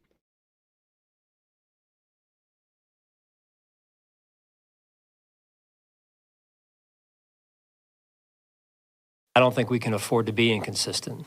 Not now. Not that you can ever be, don't get me wrong, but our backs are against the wall. That's the way it is, and that's our mindset. So I think we're all aware of there's no time for that right now, so we got to go. Sean McDermott yesterday from Bills practice. We'll talk to Sal next hour. Jeremy and Joe, good morning. Hi, everybody. Happy December 4th. Sabres lost last night in Philadelphia. If you want a good spicy rant, Owen got going. First segment. Pretty good. Right out of the gates, 6 a.m. Kick that up maybe a little bit later. See if we can poke the bear over there a little bit more later in the show. You can poke the bear. Yeah, bear's over the sign on the cage says, please do poke the bear. Tap on glass. Please tap the glass. Yes. Yeah. So if you want to give us a thought on the Sabres, you can at 803-0550. And, we'll take that. On the Bills, so Joey Bosa, hamstring. The timeline is murky. Could be week to week. Could be 4 to 5. McDermott's kind of hopeful that it's the shorter end of week to week. But I think it's very easy to see he will not be playing this week against the Bengals. And I think it might even be a long shot to play against New England next week. So a pass rush that has not been very good the last couple weeks is potentially in big trouble. And some of the numbers on this, on the pass rush, Joe Marino of Locked On Bills podcast had this. So their league rank in the last 4 games, week 10, 11, 12, 13. Yeah. Their league rank, that might include the bye. They're 31st in sacks, 30th in pressure, 31st in pass rush over expectation, 22nd in time to pressure, and 30th in time to sack. That's where the pass rush is right now. Before that, they were second in the league in sack rate. That's for 9 weeks, weeks 1 through 9. Yep. 5th in pressure, 3rd in pressure rate over expectation, 6th in time to pressure, 10th in time to sack. So like a top 10 unit in a couple of different pass rushing metrics, and in the last 3-4 weeks, they've been bottom 2. Yeah. So it's a pass rush that is already hurt, is already suffering, and now Joey Bosa's out, and you've got 2 quarterbacks that you'd really like to get a pass rush on, and Joe Burrow and Drake May the next 2 weeks. So it's a big challenge for the Bills. And I'm just kind of going to continue leaning into something, because if the next 2 weeks go the Bills' way, I feel like it should get a lot louder. And that's if you put together a good defense that does enough to keep your offense alive and your offense, finds its rhythm. Yep. And you beat the Bengals, and especially if you beat the Patriots. Like Sean McDermott, and this year for him, he's got to be getting more credit as one of his finer seasons at the helm, at least on the defensive side of the ball, right? You might not like this or that about him, but I just want to hear a little more about McDermott and how this defense, who do we think is good on it? Who do we think is a household name? Who do we think is a top 10, top 5 player at their positions? Like, not that many. Nobody top 5. And they've found a way to be good enough and have a good pass defense. And against the run, it's about managing the damages, but yeah, they've been pretty good, and they're about to be tested even more. I'll be thoroughly impressed if he is able to come up with answers against this offense, and really the next 2, because Drake May is playing at a level, he's the MVP favorite right now. If he's able to stop Burrow and May in any reasonable fashion with the pass rush he's probably going to have at his disposal. Which is maybe non-existent, which might mean it's all blitz. Like, what do you drop 8? That's the thing. Do that? I don't know what you do. How much do you really trust your secondary? Your secondary's been a lot better in the recent weeks and months. I mean, clearly, they've been playing decent on defense, and all their pass rush numbers are bad while they've been doing that. So they've been overcoming it to some extent, but to this extent, like Bosa on the year, you're losing by pass rush win rate, the 26th best pass rusher in the NFL this year. And that's the best on your team? That's the best on your team. Greg Rousseau is 37th in the NFL at 14%. And then I got to scroll all the way down until I find A.J. Epinesa, who is 76th at 10%. And then Javon Solomon even further. He's outside the top 100. And then I can't imagine Shaq Lawson is going to come in and give you a lot on that front. My top 2 pass rushers are 37th and 76th. Yes. Not great. Not great. So what he does, I don't know what he does. Is he going to be thinking, okay, I'm going to try to blitz more? I think that with the secondary, Bishop playing the way he has, Benford, he's coming off Defensive Player of the Week, and Hairston and Trey White have actually performed pretty well as a combo since they've both been healthy the last couple of weeks. That, all right, let's see if I can get pressure with 5, and I'm sending Dorian Williams off the edge, or I'm sending Matt Milano up the middle, or whoever it is. It's a corner on one play or not.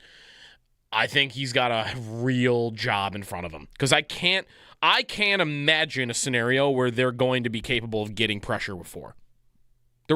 For as long as Bosa is out, I don't see it. Maybe this is in some way a good thing for Bosa. If he hadn't been playing well lately because of that wrist injury, and he's got this hamstring injury, this is really theoretical, that he could be healthier by the playoffs because he's about to miss time than if he had been playing through what he's been playing through in the next couple of weeks. I'm trying to think positively a little bit about what they could be in the postseason, but I think every game that he misses, they're going to really miss him. And it's mostly compounding because they also are missing Hoyt. Like, Bosa getting hurt was predictable. Mm-hmm. Totally predictable. Probably likely. You probably would have thought coming in, like, all right, he'll play 12 games. He's not played a full season since 2021. And he's missed, the amount of games he's missed in that amount of time is a lot. So for him to get something at some point was probably going to happen. Maybe you hate the time of year it happened. I think the thing that makes it worse is not that he got hurt, it's that Michael Hoyt's hurt too. That's the problem.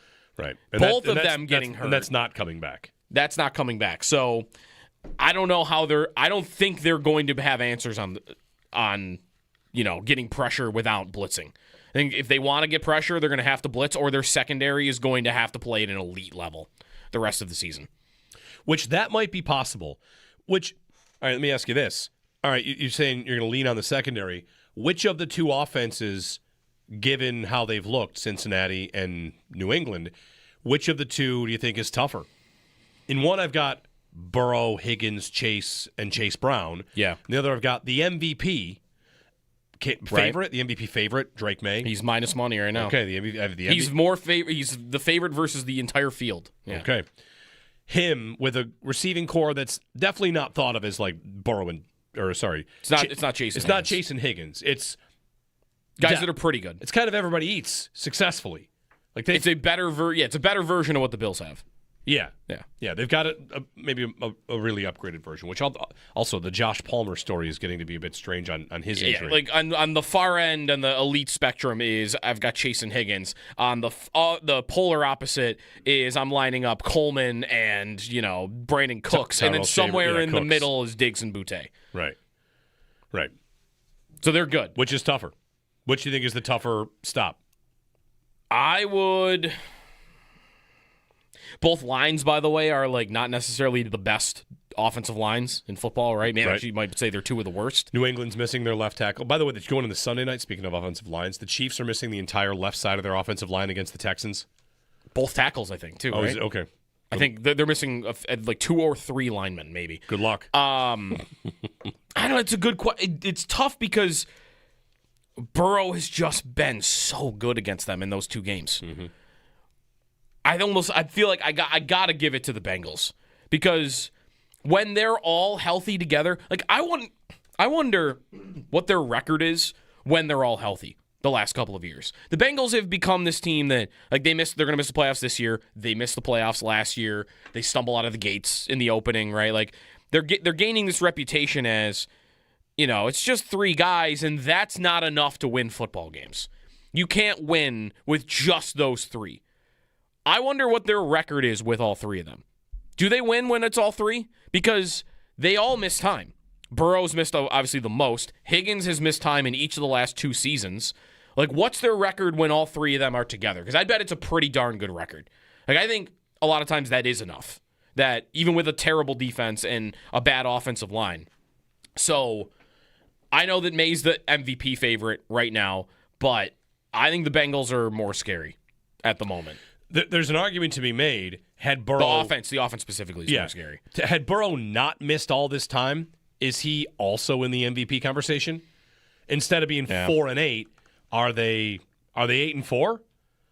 They're you know what? They're probably maybe they're not 8-4, but they're probably first place in the division. They might be, and they just have to be 500. And that's with the defense. It's terrible, and is he putting up big numbers? And the only reason I bring that up about Burrow is not to obsess over the MVP race. It's just to say that in the next 2 weeks, the Bills have played Mahomes and they've played Lamar, and Lamar carved them up in that first game. And Mahomes, they did a really good job on. Like, they kept him in the pocket. They had their 3-man rush, and then the 4-man spy went in late with Dorian Williams. I don't know if that's the plan for Burrow. It could be, where you just set your 3 pass rushers free, and then you send a 4th guy in. Burrow's not a guy you would ever really spy. Never. But that just might be a different pass rush philosophy where instead of traditionally running 4, don't treat it like a spy. Treat it like a guy that's going to drop into coverage and then go in late. But it's possible these next 2 weeks could be 2 games against like the NFL MVP caliber quarterbacks in the way that they've played. Burrow, we just don't know. He missed so much time. 803-0550. But he did look good last week. He looked good enough. Right? He almost threw for 300 yards. Yeah. There were big plays, right? He wasn't necessarily efficient, but he had a few big plays in that game down the field. So, yeah. The Bengals in that game were 1 of 6 in the red zone. Okay, so they were getting down the field and then they weren't finished. Yeah, and they were getting turnovers too. Like the Ravens fumbled the ball. They lost 4 fumbles, the Ravens did. Right. They turned the ball over 5 times. To your question about Burrow, like if the Ravens and Steelers were what they are right now last year, and the Bengals go 9-8 and win the division with the numbers Burrow had, he would have won MVP. Yeah. You think? They would have won the division. He put up almost 5,000 yards and 43 touchdowns. Led the league in both categories. And was the only reason that they were anywhere near the playoffs. It is also a spot where his record in December is very good, and so is the Bills.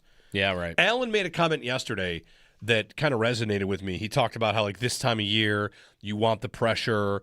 Our guys love playing this time of year. And this team has played a million games with this coach and this quarterback and a lot of the core pieces here. And you don't want them to ever, you'd never say, they're kind of going through the motions in October or September. But it's probably not a coincidence that every year, this time of year, what do? They kind of strap on their helmets and start kicking butt. They start winning games. The record in December is tremendous, right? For the drought Bills, it used to always be like, home field advantage in Buffalo, right? That's when it's our time. And their record at home in December was not good at all because they were not a good team. It was just kind of going to come and go, the wins, as how good the team is. Now you've got a good team, and when they play in December, and especially when they play at home in December, they've been very good. They don't lose these games. Like I feel like they're going to beat Cincinnati. I think they'll be fine. Burrow will probably get his, but the Bills will probably, score on what? Most of their drives? Would you be shocked to find out? I'd love them to score on every drive against this team. If the Cincinnati defense is this bad, yeah, you'd like them to score on every drive. Every drive is probably asking a lot, like a perfect game, but I think they'll be fine.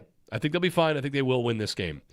And maybe I should be a little bit more nervous about it, but if Burrow had been around the entire season, I might feel different about it. And that's kind of why I am a bit nervous about this game. Is I'm treating him as though he's back. Like he's winning a lot of games when he is starting. The last 2 years, he doesn't really play a lot of games where he doesn't put up the points, right? Like other than your week 1 games, like he's often scoring. And the Bills, I don't know that they like that type of game. That's the other thing is, do they like a game where, okay, this defense is putrid, but the pressure on us is basically to score on every drive? Because the guy on the other side is going to be a threat right to the very end. So, yes, it's a bad defense and we like our matchup, but I can't suffer 3 turnovers like the Ravens did. I can't punt the ball away 2 times. This like is, the bar against the Bengals for your offense is higher. It's easier for you, but you got to score on basically every drive. This sounds like what we talked about, or at least what I said to you after Tampa, which was I think the existence of Baker brought out a better version of Josh. And is that why Josh is always so good in the playoffs? Because the stakes go up and he kind of locks in a different way. So if it's Burrow this week and maybe next week against Drake May, again, I'm not trying to say that Allen sleeps through any of these games or doesn't take opponents seriously, but when someone on the other side, he knows they're going to probably score points because that guy's good and he's one of the best in the league. Maybe the second matchup with Drake May and the Patriots, the Bills aren't thinking, all right, just do what we do. Mm-hmm. Maybe they're thinking more of this one's going to take, the A game. We're going to have to really go all out, and that's Allen included. So Burrow and then May. I mean, between Burrow, Allen, and then May, Allen, these are 2 premier matchups, and coming at a heck of a time of year. I'm looking right now. In the last 2 seasons, in 14 games that Joe Burrow, T. Higgins, and Jamar Chase have all played, the Bengals' record is 10-4. So they're pretty good. Their defense being so bad and the line being bad, like that's not the reason they're going to miss the playoffs probably for a second straight year. The reason they're going to miss the playoffs is those 3 haven't stayed on the field together. And most of that is Burrow. That's why they're going to miss. They would probably be getting in both of these years with their terrible defense and with their terrible offensive line. And you might say, like, well, that's a consequence, right? Like, you build your whole thing around the availability of 3 people, then, like, you suffer an injury, it's going to hurt more than any other team. But, I guess when the quarterback is out, that's not different. Like, every team would lose probably that many games when their quarterback's missing. 803-0550 and 1-888-550-2550. Around the league, Mark Andrews got a contract extension. That was weird, wasn't it? Kind of surprising, yeah. You know who's up for a contract this summer? Is it Isaiah Likely? Isaiah Likely. All right. So why are they paying Mark Andrews? I don't know, 3-year extension for him. That was very strange to me. Yeah. Bill Belichick and Robert Kraft are both finalists for the Hall of Fame in the same year for the Pro Football Hall of Fame 2026. That's funny. It is funny, right? They have the opportunity, the funniest thing ever. Belichick holds grudges, so I doubt by then they wouldn't be reconciled or anything. Let's be real. Like, Belichick gets in and Kraft can wait. The Hall, Belichick is a first ballot, and Kraft can wait. The story has always also been that Kraft has been wanting to get into the Hall of Fame for like a decade, and that Jerry Jones is the one who's been keeping him out because they have beef together, and Jones has like pulled some strings or whatever. So maybe Jerry will keep him out anyway. Yeah. Greg in Toronto. Hey, Greg, good morning. Hey, Jeremy. Feel no way about eating those dog biscuits. I sent you a picture of ones I snack on all the time. Oh, wow. And they're really good. All the time? They're all the time. Okay. All the time. Maybe a couple times a week. Couple times a week. But anyway, the point is that they're human grade, so it's not a thing. I'm not going to start barking or nothing, I promise. So anyway, the main thing I wanted to tell you was that I think Allen really only gets up for the big games. The Miami loss, the Atlanta loss. In Houston, he was playing up against a backup quarterback. So he really just, what you said makes sense. It's like if he knows there's another good quarterback on the other side, that's when you get, prime A Allen. So yep. Thanks, I think that's a huge production. Yeah, and I don't say that to mean he doesn't take anybody else seriously, but I do think that there might be reason to think. I thought this going into the Bucs game, and I definitely felt it coming out of it. Yeah. If the other quarterback is making insane plays, the Allen keeps it under control, stays. he's like, yeah. He's the golfer that tells the caddy, I got this. Mm-hmm. Don't worry about me, as opposed to just always making the smart decision. And it's a coincidence. His three best games this year arguably are against the three best quarterbacks they've played. Yeah. Mayfield, Jackson, and Mahomes. Has that been true before this year, though? Have we ever thought that way about him before this year? If we think of some of the best games we've ever seen him play, yeah, it used to sometimes... Rams last year against Stafford, I know they lost the game, but he was I still think it's one of the best games he's ever played in his life. Yes, and the one right afterward, the Lions. Yeah. He went for 362. This is a point I like to make about the Chiefs a lot in past seasons. Whenever they would get more points against the Bills than any other team, I'd say, well, that's what they needed. They play to what they need. And when Allen and the offense are at their best, there's no one they won't keep up with. That's why this year has been a little different because you've seen them be held to 14, 13. 19. Yeah. Yeah. And that normally doesn't happen to this offense. So going into a game like this, I generally feel like whatever the Bengals get, Allen will keep up. He will find a way to keep up. Your baseline is a top 5 offense no matter what because of what he does. And, we'll see what injuries they have. If Kincaid is back, that would help. Palmer doesn't look like he's going to go. But I fully expect Allen to, in a moment like this, to be ready for it, to keep up. Thanks for the phone call, Greg. Worst defense we'll see all year. Yeah. That's the other part of this. This isn't the Bengals from Lou Anarumo in the playoffs or the following year. They weren't great, but they were respectable enough, right? Yep. And they were getting you the big performance at the big time. This defense, Allen hasn't seen this Bengals defense yet. The defense that everybody goes nuclear. Everybody against. eats. Right. So if I've already got he's going to get up for the big opponent because he knows he's got to keep up or he's got to get out ahead and get in the lead. If I have that and then I complement that with, and you're playing the worst defense in football. Yeah. And last week, I know Baltimore had a 14 on the board. You see how they got to 14? They had a touchdown called back on a questionable offensive pass interference. Yeah. They had a fumble into the end zone by Isaiah Likely, or was it right at the one? He was at the goal line. Okay, at the goal. It was a touchback. Fumble. Yeah. They were millimeters away from 28 points, easy. So, and that's a Ravens team that's not even healthy right now. That might be a little bit of fool's gold on what the Bengals defense did last week. The Patriots had their trouble against the Cincinnati team, though. That was a little bit of a battle. It was also on the road. 803-0550 is our phone number. You can give us a ring. We're moving Paul to the 8:30 segment. Sal at 8 o'clock for the latest on the Bills, injuries, and much, much more. Join us, 803-0550 on WGR. No, what I was going to mention was, yesterday I saw food on the counter in a bag. A bag of... Here? No, at home. Oh, at home. At home. Like a sealed bag, the grocery shopping and see something that looks good and you buy it. And it was this little bag of what looked like cookies. And the flavor of the cookies was milk and cookies. It was a sealed bag. I'm like, that was the flavor of the Jeremy cookie. White here for Z-Bart when it comes to thought. Okay. That sounds good. Like holiday season, who knows? You go to one of these fancy stores, they sell you a little bag. So I'm like, yeah, why not? Let me try one of these. Let me just open it up and try one. Open it up. These weren't cookies, were they? Dip in. They're shaped like a bee, for whatever reason. All right. Oh, I already know where we're going. Pop that thing in, take a couple bites. That doesn't taste like much. You ate a dog treat. I ate a dog treat. You ate a dog. You bought and ate dog treats. Not only did he eat a dog treat, he bought them because they look good. I didn't buy them. You didn't buy them? No. My wife would have bought them, and they're in the order, and I ate this dog biscuit.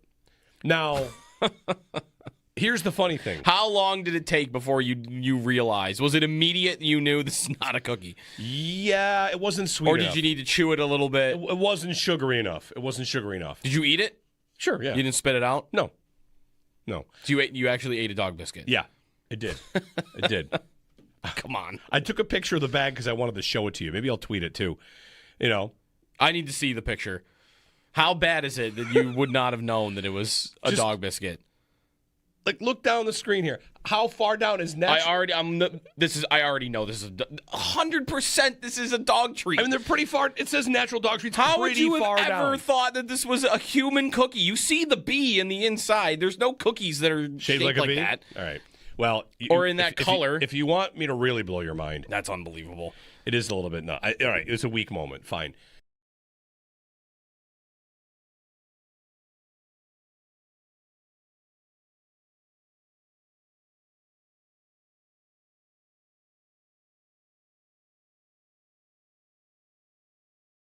We've really been doing this long enough that we should know that this team overall is not. And maybe the Tage comments, the worst part of them would be that I guess they still think after all this time that they're like one of the most talented teams in the NHL. Because they're nowhere near that, and I hope they know they're nowhere near that. I think Tage and Dahlin might have a right to not think that way because they are two of the most talented players in the league. But everybody else should not be thinking like, man, we really should be a playoff team. Like, no, you as a group have to overachieve to be a playoff team. I think that's how they should be looking at it. And maybe they have a little bit more this year. I don't know. They've been injured, but yeah, Tage last night with that one moment, not back-checking after the turnover, is maybe his toughest look of the season. He doesn't have a lot of those.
The Sabres dropped the first of their road trip last night to the Flyers by a score of 5-2. They're now 2-7-2 on the road this season. Speaking of on the road, they have 5 more games coming up on their road trip. The next stop is Winnipeg to take on the Jets, who they handled at home earlier this week.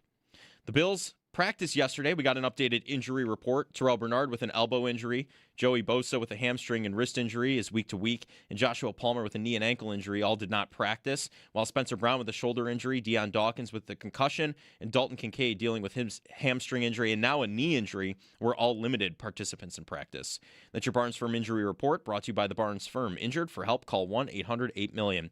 The Bills also made a roster addition. They claimed cornerback Darius Slay off of waivers from the Pittsburgh Steelers and released cornerback Jamarcus Ingram. Those are your Paddock Chevrolet sports headlines. Paddock Chevrolet, celebrating 90 years of being your hometown dealership. I'm Joe Cali for WGR Sports Radio 550.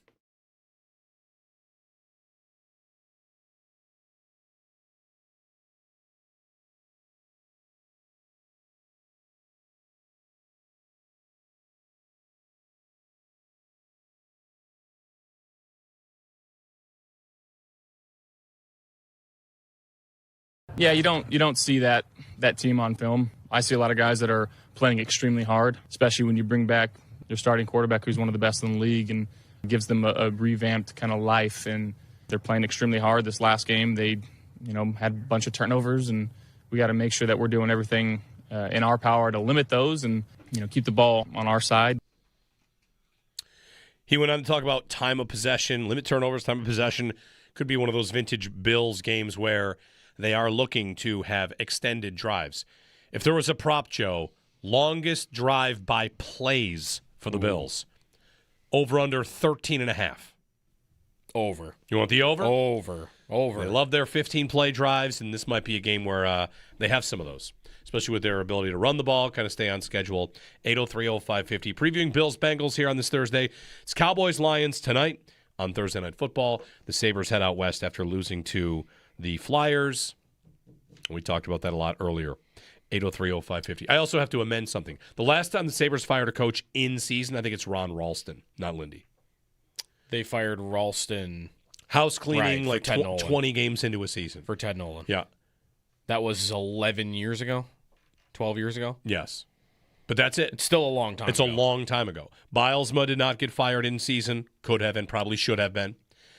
And that wasn't a GM doing it. Oh, sorry, Kruger. We mentioned Kruger. But Kruger. What we were talking about is, when's the last time the Sabres fired a coach hoping to change that season? Yeah. Because that wasn't even really... Who, Ralston or who? Not firing Ralston for Nolan. No, that was to go to the bottom. Right. So it still is Ralston the last time they fired someone in the name of firing Lindy for Ralston to get better that year. Yes, because Kruger, it's too far gone. It's 12 consecutive losses. They're like so when do they fire a coach when they think this season doesn't have to be over? Let's make a change. Right. The last time they did that was probably Lindy Ruff. Right. Anyway, just an idea. As you're tired of the results, you want to see something different. One thing a team would do, fire the coach. Anyway, 803-0550. Mark in Tonawanda's up on Bills Bengals. Hey, Mark, good morning.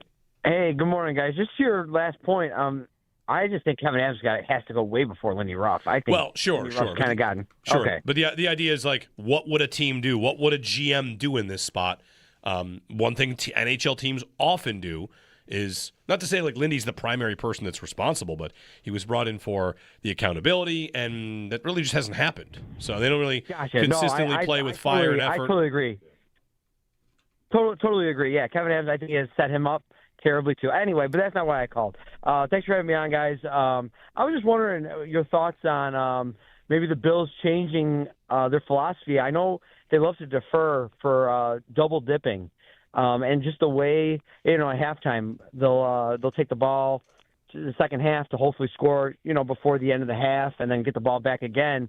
I just wonder with how depleted our defense has become, especially on the line and rushing the passer, do you change your philosophy of, maybe we should air it out and get points on the board and make teams play catch up just because of our defense and where we're at right now? And also, I like the Darius Slay pickup. I think that's a great person to rely on if you can go on a playoff run. But how about kicking the tires on a guy like Christian Wilkins? I know he was into something weird or whatever with the locker room, or I don't know the details of all that. But I'm going to have to listen to you guys. Thanks for having me on, boys. Thanks, Mark. I looked him up while you were talking, and it's funny that, there's no recent news on him. Is every fan base asking what about Christian Wilkins? It's Wilkins and the Chiefs. It's Wilkins and the Eagles. Wilkins and the Packers. Just the Seahawks. I don't think he's on anybody's radar, personally. A foot surgery that needed a second surgery that he chose not to do, and then he rehabbed it instead, and the locker room investigation that was ongoing about him. I don't think that that's a possibility. He's been asked about that. I think it would surprise me. The other thing about, points on the board, have them chase us.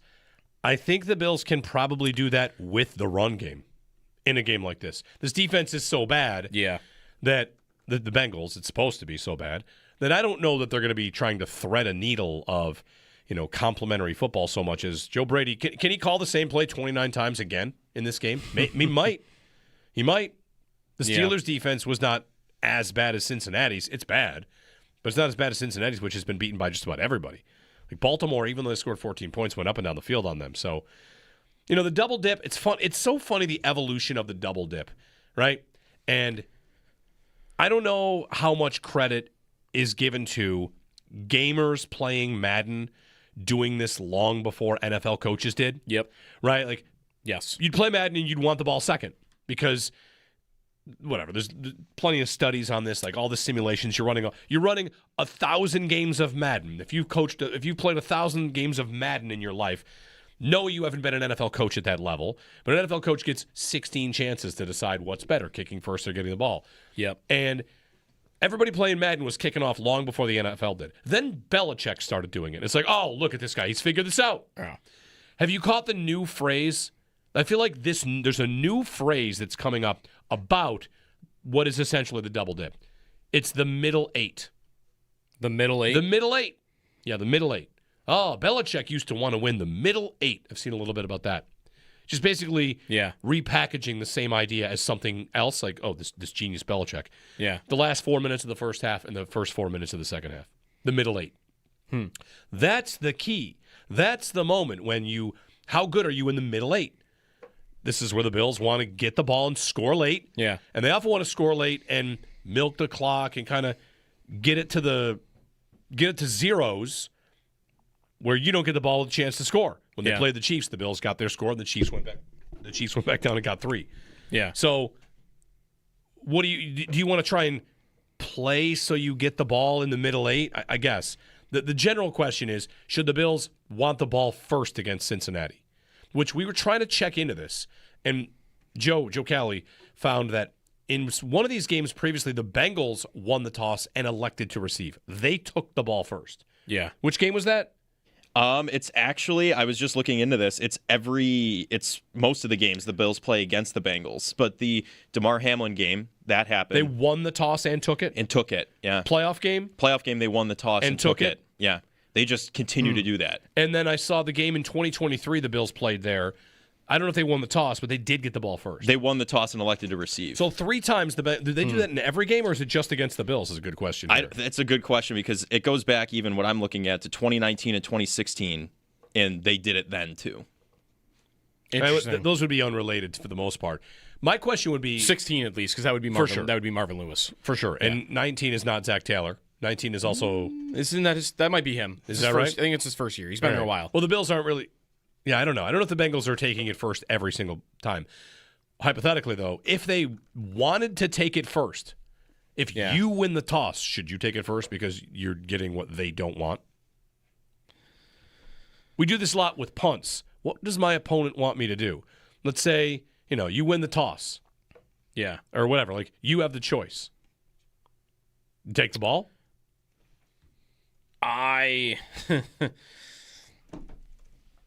The thing about the double dip and electing to receive in the second half is... Well, in this case, it's Cincinnati because they're the away team. The away team makes the call. Cincinnati, right. So, that's right. That's right. The home team. So they get the choice. Yeah. Well, if they win. Sorry, that's right. They call the coin toss. They call the coin. Yeah. If the Bills win the toss, should you want the ball first or win a kick? If you know they want it first, should you kick? And I'll give it to them first. I want to do what I do normally, and I want the ball at the beginning of the second half. That said, every time they've played the Bengals have scored on their first drive. They in 2023, they went out to a 7-0 lead, 9 plays, 76 yards, touchdown. In the playoffs, touchdown. In the Hamlin game, touchdown. Right. You're going to give them the ball? Well, because the idea there is what? That if I get 2 drives, the first 3 possessions, if I can get up 10-0, for instance, like the game is suddenly totally different, right? Well, I would say this. I think if it'd be different the other way. If I'm the Bengals and I want to get up, if I don't want the Bills to run the ball on me, the Bengals, it makes sense, I guess, because from their perspective, I'm afraid of the Bills' rushing attack. I just watched them run the same play 29 times against the Steelers, and they're one of the better running teams in the league. How do I neutralize that? If I take the ball first, all I got to do is get 1 stop on them. And if I do touchdown field goal on my first 2 drives, even 10-0, they haven't even had the ball twice yet. And already I have forced them into a type of game script that maybe they can't run the ball as much as they want. And now I've made them more one-dimensional. Just on the first 3 possessions. Possible. It's how the Bills. That would be my goal if I'm Cincinnati. It's how the Bills my goal. have lost this year. Is they give up points in the first half, right, and they don't find a way to come back. They become a team that can't run, even though it looks like they can. Right, like they should have run more against Atlanta and didn't. Mm-hmm. That's interesting. I wonder if Cincinnati, if they win the toss, will want the ball for the sheer. The other part of this is, well, what if they get stopped and the Bills go out and score? I don't think Cincinnati in any scenario is going to feel like they're out of a game because they can throw their way back into a game. Right. Whereas the Bills, the negative game script, we've seen it. Maybe not against the Cincinnati team that's the defense is this bad.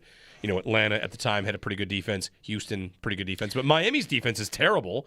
And they got up on the Bills, and the game script went south. That's right. And that's a team that couldn't stop the run all year either. Nope. And they did. Cincy has allowed some big rushing totals this year. Yeah. They just allowed 2 weeks ago, Kyle Monungai actually has the best game. 26 carries for 176 yards. So 7 yards a carry. Breece Hall went for 133, 7 yards a carry. Jacobs went for 5 yards a carry. Jalen Warren, 16 for 127, 8 yards a carry. Jordan Mason went for 116, 7 yards a carry. Like, they've allowed... Those running backs are just named, by the way. Those are not like... That's not Jonathan Taylor or prime Derrick Henry. Like, that's Kyle Monungai, David Montgomery, Jalen Warren, Jordan Mason, J.K. Dobbins have some of the best rushing attacks against them all season. Like, Cook should be able to feast if he really wants to. And, again, like, the game doesn't go where, okay... This is like the playoff game. The playoff game, I guess, like, Cincy, that's what I would be shooting for is exactly what happened there. I took the ball first.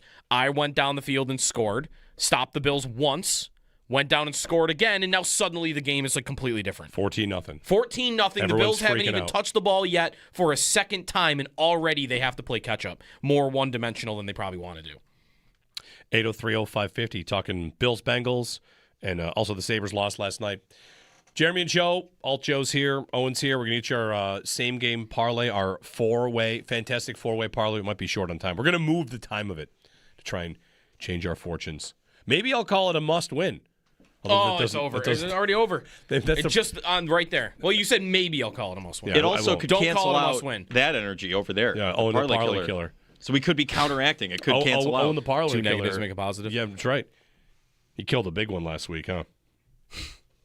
Yep. Big one. I wasn't the only one that missed last year. year. No, the Thanksgiving one was a big one that you killed. Jalen Phillips, that anytime sack. Yeah, all right. That's all right. We're in it together. It's a team. I don't like to point out that you killed 11 of them, but is it really 11? It's at least 11. I think it might be. Single-handedly killed 11? Oh, single-handedly it is 10, I think. Okay. 11. Yeah. It's not 11 single-handed. Come on. Give me a little bit of a break. Let's be reasonable. It's only 10. I don't have any more words to say. Yeah. Top of the hour, Sal Capaccio joins us, the latest on the Bills injuries and the Bills-Bengals matchup coming up here on WGR.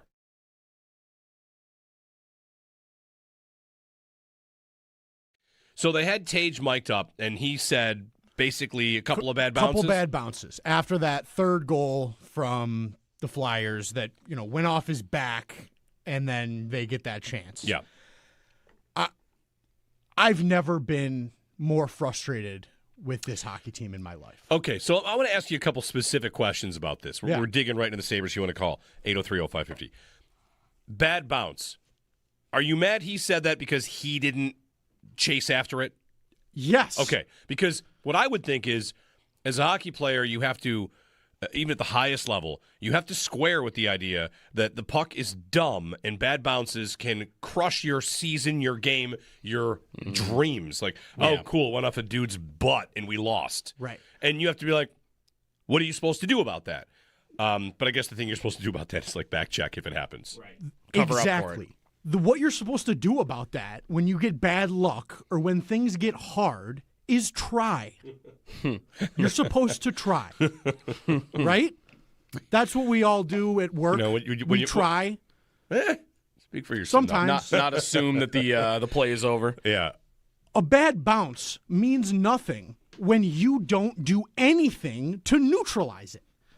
When you put no effort forth to get back and change something about the result. And that, in the moment on the bench, is one thing, right? He says it on the bench. I can understand if you're in a game and you're thinking, I gotta, like, We've got to get past this. I'm going to just say it's a bad bounce so that we can not get down on ourselves. What I came in this morning and read is that he said the same thing post-game. Mm-hmm. Post-game, after you get embarrassed, after you put that performance on the ice, and you go back to bad bounce. Yeah. A bounce? You had 2 chances to stop that play yourself, and you want to say it's a bounce. This is emblematic of everything that is wrong with this team right now. Nobody wants to take accountability. Their best player on forward can't even understand that he's got to put a hand up and say, yeah, I coasted for 20 feet watching him get a rebound chance. You think a bad bounce is why that goal went in? No, it's because you can't skate. What are we doing? There is nothing more frustrating than a team that cannot figure out their own issue.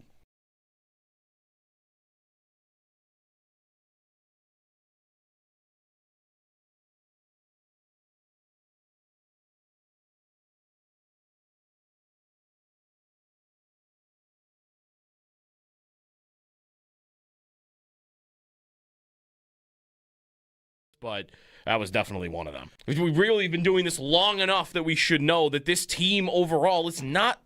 And maybe the Tage comments, the worst part of them would be that I guess they still think after all this time that they're like one of the most talented teams in the NHL. Because they're nowhere near that, and I hope they know they're nowhere near that.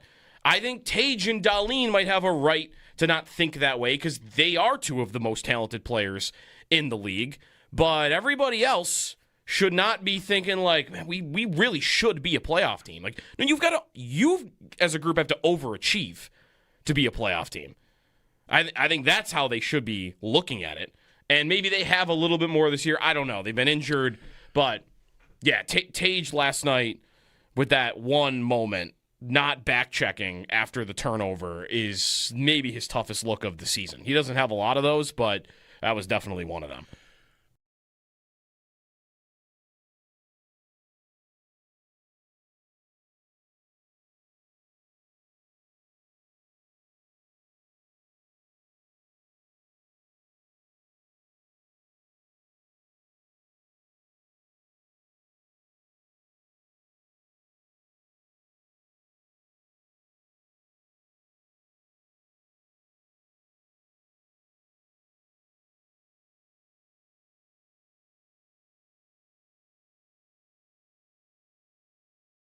We were at Leo's last week, now join WGR and Bud Light for Buffalo Football Friday happy hour at Mitchell's, 734 Sheridan Drive, Tonawanda.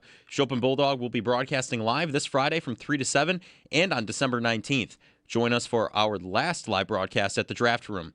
Bud Light, easy to drink, easy to enjoy. Enjoy responsibly. 21 plus.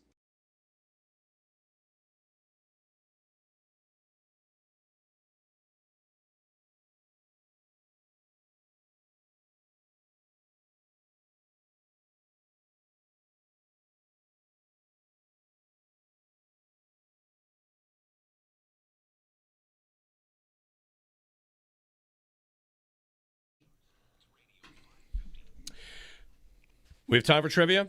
Very fast and some trivia. All 3 you can play. All right. What are the top 4 passing totals in a game this season in the NFL? Who has them? Ooh. And I'll give you a hint. They're not great elite quarterbacks. Like, it's guys that you can't believe are on the list. Bryce Young threw for 450 yards. Bryce Young, 448. That's the 4th highest of the year. Jacoby Brissett? Number 2. Ooh, okay. 452. On like 47 attempts. Yeah, This is he's your something like level of quarterbacking. Brissett and Young. And then 2 other guys that are currently not even starting on their teams. Flacco Flacco is the high of the year at 470. And then 1 other who's been since benched. Who's been benched? It's not Fields, obviously. Nope. Russell Wilson. Russell Wilson. Oh, yeah. That's yes. 450. You remember the game? Opener? The first one? The Dallas game? Yeah. They Dallas, went to overtime and it was like moon balls all over the place. Listen, Dallas plays tonight. Their defense has gotten a lot better. It was historically bad early. Right, they give 450 to Russell Wilson. Yeah, and it's gotten a lot better. And Quinnen Williams has been very, very good for them. So Jerry was right. Well, he's doing victory laps on trading Micah Parsons. Now he's saying, like, we were going to trade a first and Parsons for Quinnen Williams in training camp, and now we still have our first. Oh, that would have been a pretty bad trade. If they traded a first and Parsons for Quinnen Williams? Yes, definitely. They gave you 2 firsts for Parsons. I think he's probably lying. Yeah. Anyway, Parsons has been good too. Yeah. Been very good. He has the most sacks in the fourth quarter in the NFL this year. I think he's had like 9, 8 or 9. Did you see the mic'd up with George Kittle and Myles Garrett? No. It's funny. Makes you Garrett. It's funny. Like we know these players through their media personality. Garrett this past offseason saying he wanted to go to a contender, then signing with the Browns. I feel like a lot of people kind of mocked him, like, "Oh, I guess you're all full of it," and maybe that might make you not like him. On the field, here he is talking with George Kittle, saying like, "Hey man, how you feeling?" Kittle's like, "Oh, good. Just happy to be playing football and be healthy." And Garrett says, "Could you do me a favor and not chip me so much today?" And Kittle says, "No way, man. Like, I got to keep you off the quarterback. That 5-sack game you had was nuts." Yeah. And then Kittle says, how about this? I'll tell Brock to give you one. Make a deal. I'll tell Brock to give you one. And Garrett says, how about 2? It's funny. And then after the game, Garrett goes up and talks to Purdy, who he did sack in the game. And he apologized for the way that he hit him and, like, how hard he hit him. And Purdy's like, oh, no worries. So, like, he's a guy that wrecks quarterbacks, but I think just kind of plays with a little bit of a jovial spirit. And also, he's not out there to hurt guys. He's out there to, wreck offenses. And he's going to set the sack record if he stays healthy. He might do it this week. He might do it. He plays Cam Ward. He might do it this week. Cam Ward, and then who's after that, the Browns schedule? Because the Bills are 3 games from now, and if he doesn't have it by then. Cam Ward, Caleb Williams. Who doesn't take as many sacks as he did last year, which is part of Ben Johnson's wizardry. Then Josh Allen, Aaron Rodgers, and Joe Burrow. Okay. I mean, he's going to get that record. I think he'll get it before he plays the Bills. Yeah, probably. 803-0550 and 1-888-550-2550. The latest with Sal. Sal's going to join us, talk to us about yesterday's news from One Bills Drive as they gear up for the Cincinnati Bengals, all the injury stuff, and all things moving forward here as it's Bills and Bengals, Sunday, 1 o'clock here on WGR.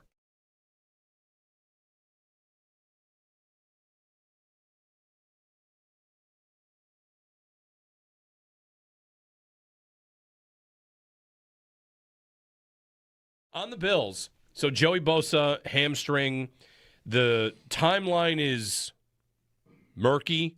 Could be week to week, could be 4 to 5. McDermott's kind of hopeful that it's the shorter end of week to week, but I think it's very easy to see he will not be playing this week against the Bengals, and I think it might even be a long shot to play against New England next week. So a pass rush that has not been very good the last couple weeks is potentially in big trouble. And some of the numbers on this, on the pass rush, Joe Marino of Locked On Bills podcast had this. So their league rank in the last 4 games, week 10, 11, 12, 13. Yeah. Their league rank, that might include the bye. They're 31st in sacks, 30th in pressure, 31st in pass rush over expectation, 22nd in time to pressure, and 30th in time to sack. That's where the pass rush is right now. Before that, they were 2nd in the league in sack rate. That's for 9 weeks, weeks 1 through 9. Yep. 5th in pressure, 3rd in pressure rate over expectation, 6th in time to pressure, 10th in time to sack. So like a top 10 unit in a couple of different pass rushing metrics, and in the last 3-4 weeks, they've been bottom 2. Yeah. So it's a pass rush that is already hurt, is already suffering, and now Joey Bosa's out, and you've got 2 quarterbacks that you'd really like to get a pass rush on, in Joe Burrow and Drake May the next 2 weeks. So it's a big challenge for the Bills.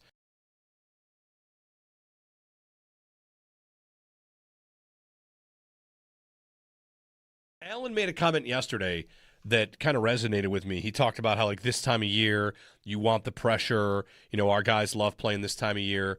And this team has played a million games with this coach and this quarterback and a lot of the core pieces here.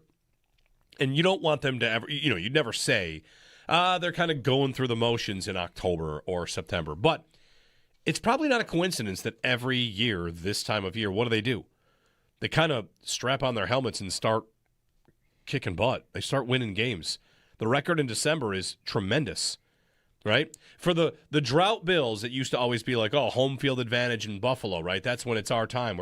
And their record at home in December was not good at all because they were not a good team. It was just kind of going to come and go, the wins, as how good the team is. Now you've got a good team, and when they play in December, and especially when they play at home in December, they've been very good. They don't lose these games. Like I feel like they're going to beat Cincinnati. I think they'll be fine. Burrow will probably get his, but the Bills will probably, I don't know, score on what? Most of their drives? Would you be shocked to find out? I'd love them to score on every drive against this team. If the Cincinnati defense is this bad, yeah, you'd like them to score on every drive. Every drive is probably asking a lot, like a perfect game, but I think they'll be fine. I think they will win this game. And maybe I should be a little bit more nervous about it, but if Burrow had been around the entire season, I might feel different about it.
The Sabres dropped the first game of their road trip to the Flyers by a score of 5-2. It's out front for Tippett with a shot. Rebound scores. First save was made, then Tippett was just standing there, and he had another crack at it. And it's exactly what you said would be the worst thing to happen. It's 5-2 Flyers. They're now 2-7-2 on the road this season. Speaking of on the road, they have 5 more games on their road trip. The next stop is in Winnipeg to take on the Jets, who they handled at home earlier this week. Face-off is set for 7 o'clock, and you'll be able to catch all the game action right here on WGR, Sports Radio 550 tomorrow. The Bills practiced yesterday. We got an updated injury report. Terrell Bernard with an elbow injury, Joey Bosa with a hamstring and wrist injury, Joshua Palmer with a knee and ankle injury did not practice, while Spencer Brown dealing with a shoulder injury, Deion Dawkins with a concussion, and Dalton Kincaid with a hamstring and now a knee injury were limited participants in practice. That's your Barnes Firm Injury Report, brought to you by the Barnes Firm. Injured? For help, call 1-800-8-million. The Bills also claimed cornerback Darius Slay off of waivers from the Pittsburgh Steelers and released Jamarcus Ingram. Around the NFL, an NFC showdown for tonight for Thursday Night Football with the Cowboys duking it out with the Lions in Detroit. Kickoff set for 8:15. We're kicking off Mission Give Where You Live to benefit Buffalo City Mission, powered by NYSEG. Now through December 19th, you can donate brand new sweatshirts, sweatpants, hats, gloves, scarves, and non-perishable food items to help keep our community warm and fed. Just stop by any Dashes Market location and drop your donation in the Mission Give Where You Live donation bin. You can also donate online through the Buffalo City Mission's Amazon wish list. Mission Give Where You Live, sponsored by the Barnes Firm and Dashes Market. Get all of the details at WGR550.com. That's your Paddock Chevrolet Sports Update. Paddock Chevrolet celebrating 90 years of being your hometown dealership. I'm Joe Cali for WGR Sports Radio 550.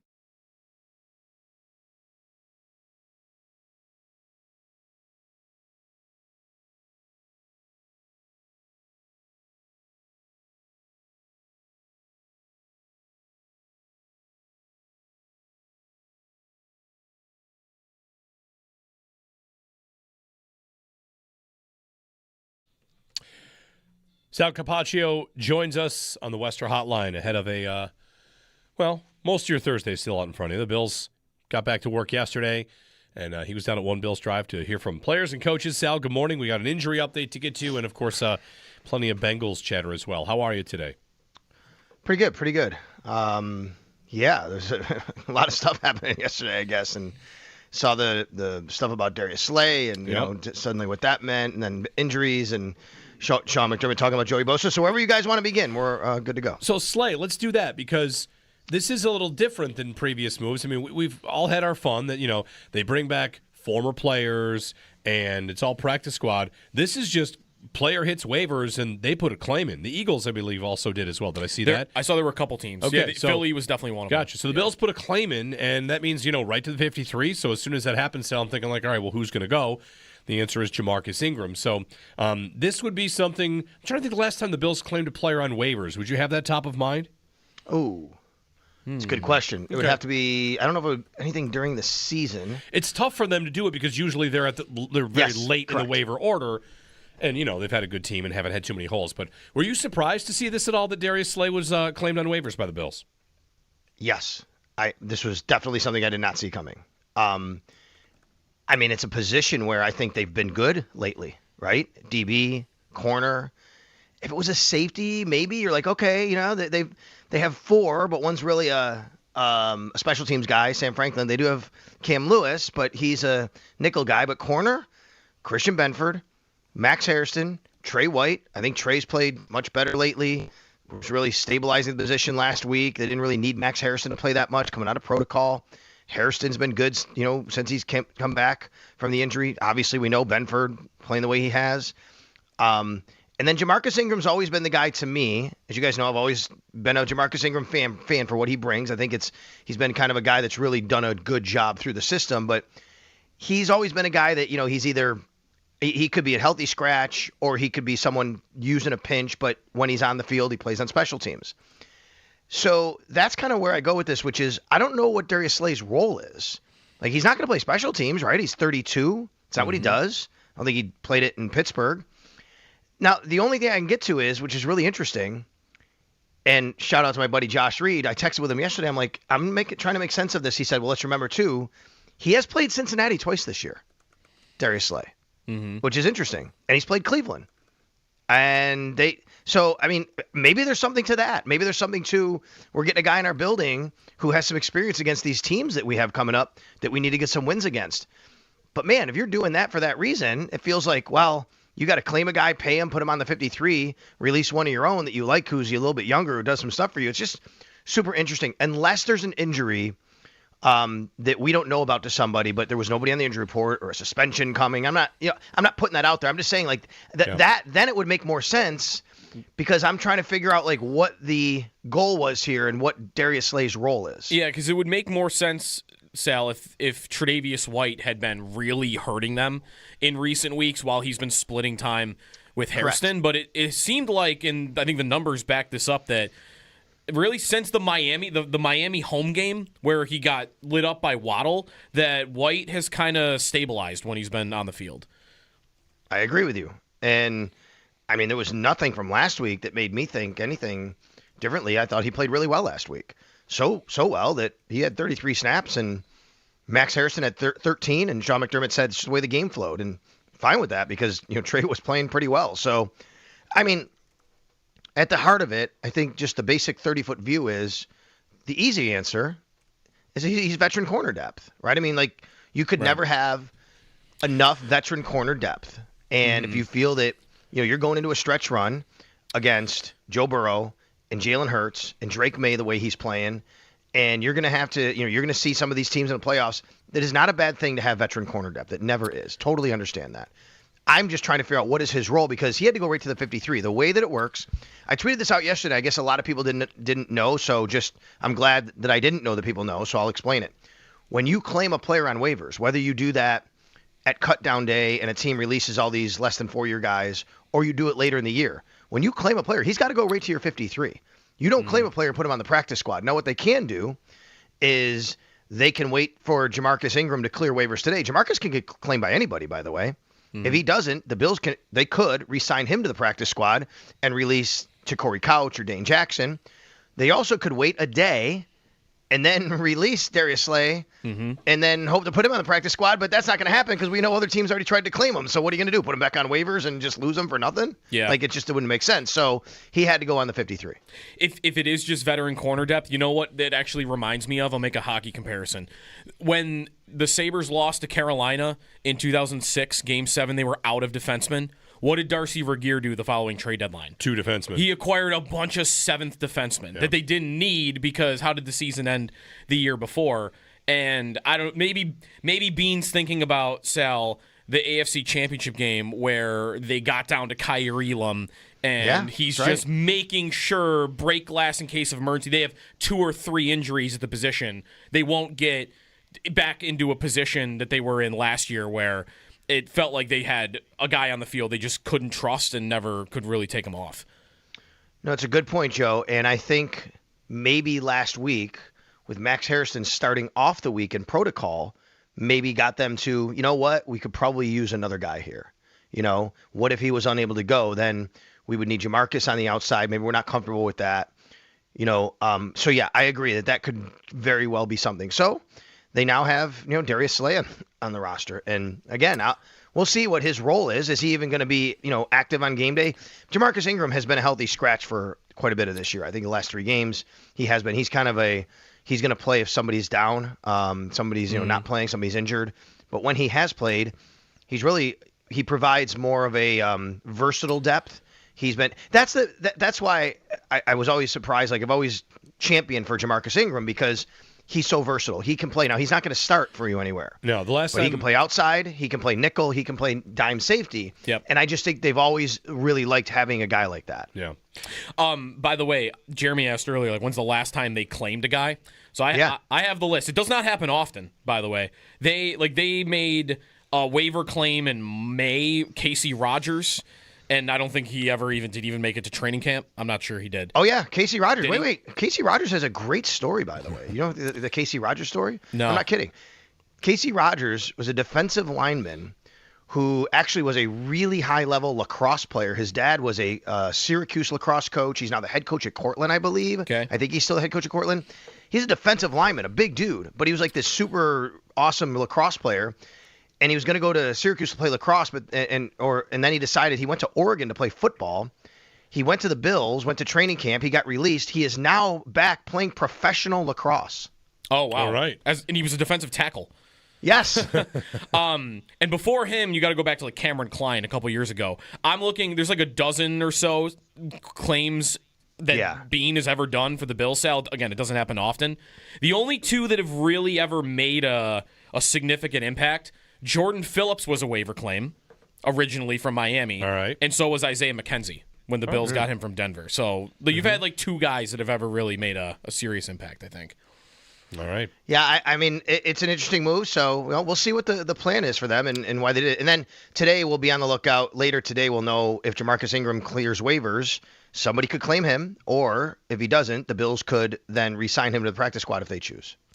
Sal Capaccio joining us on the Wester Hotline. Sal, the Joey Bosa news. I mean, I don't know if we've often heard a coach go so deep into week to week, and maybe it's week to like they're hoping. So they kind of don't know the timeline here, or at least they don't want to really commit to one. Mm-hmm. But I'm expecting Joey Bosa to miss at least one game, and I feel like I want to lean on at least 2 games, the way that it sounds. I would agree with that because we know that they already play kind of the longer game here with a lot of this stuff, especially when it comes to hamstring injuries. Soft tissue injuries. I mean, look at Dalton Kincaid's missed 3 games, and he was limited last week. He still wound up not playing, and just an example there. And Joey's an older player with an injury history, even going back to OTAs when he had an injury and he wasn't even on the field for that. Was it a calf strain?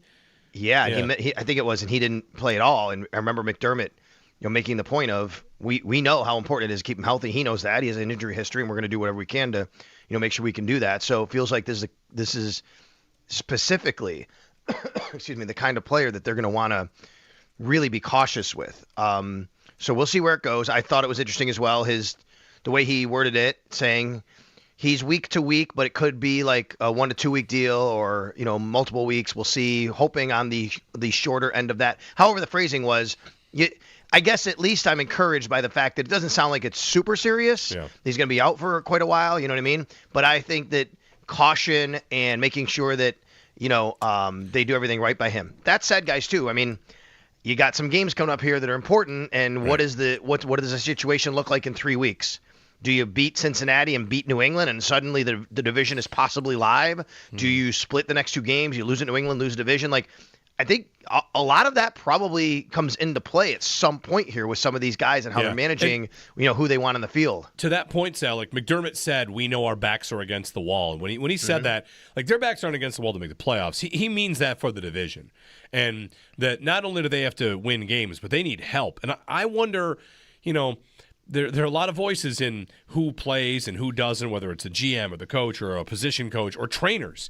And you'd be asking, all right, Bosa this week, we're going to sit him. Next week against New England, if he's not ready, does it make sense to get him out there at 80%, running the risk of injury, only to keep the division alive, knowing you still need additional help?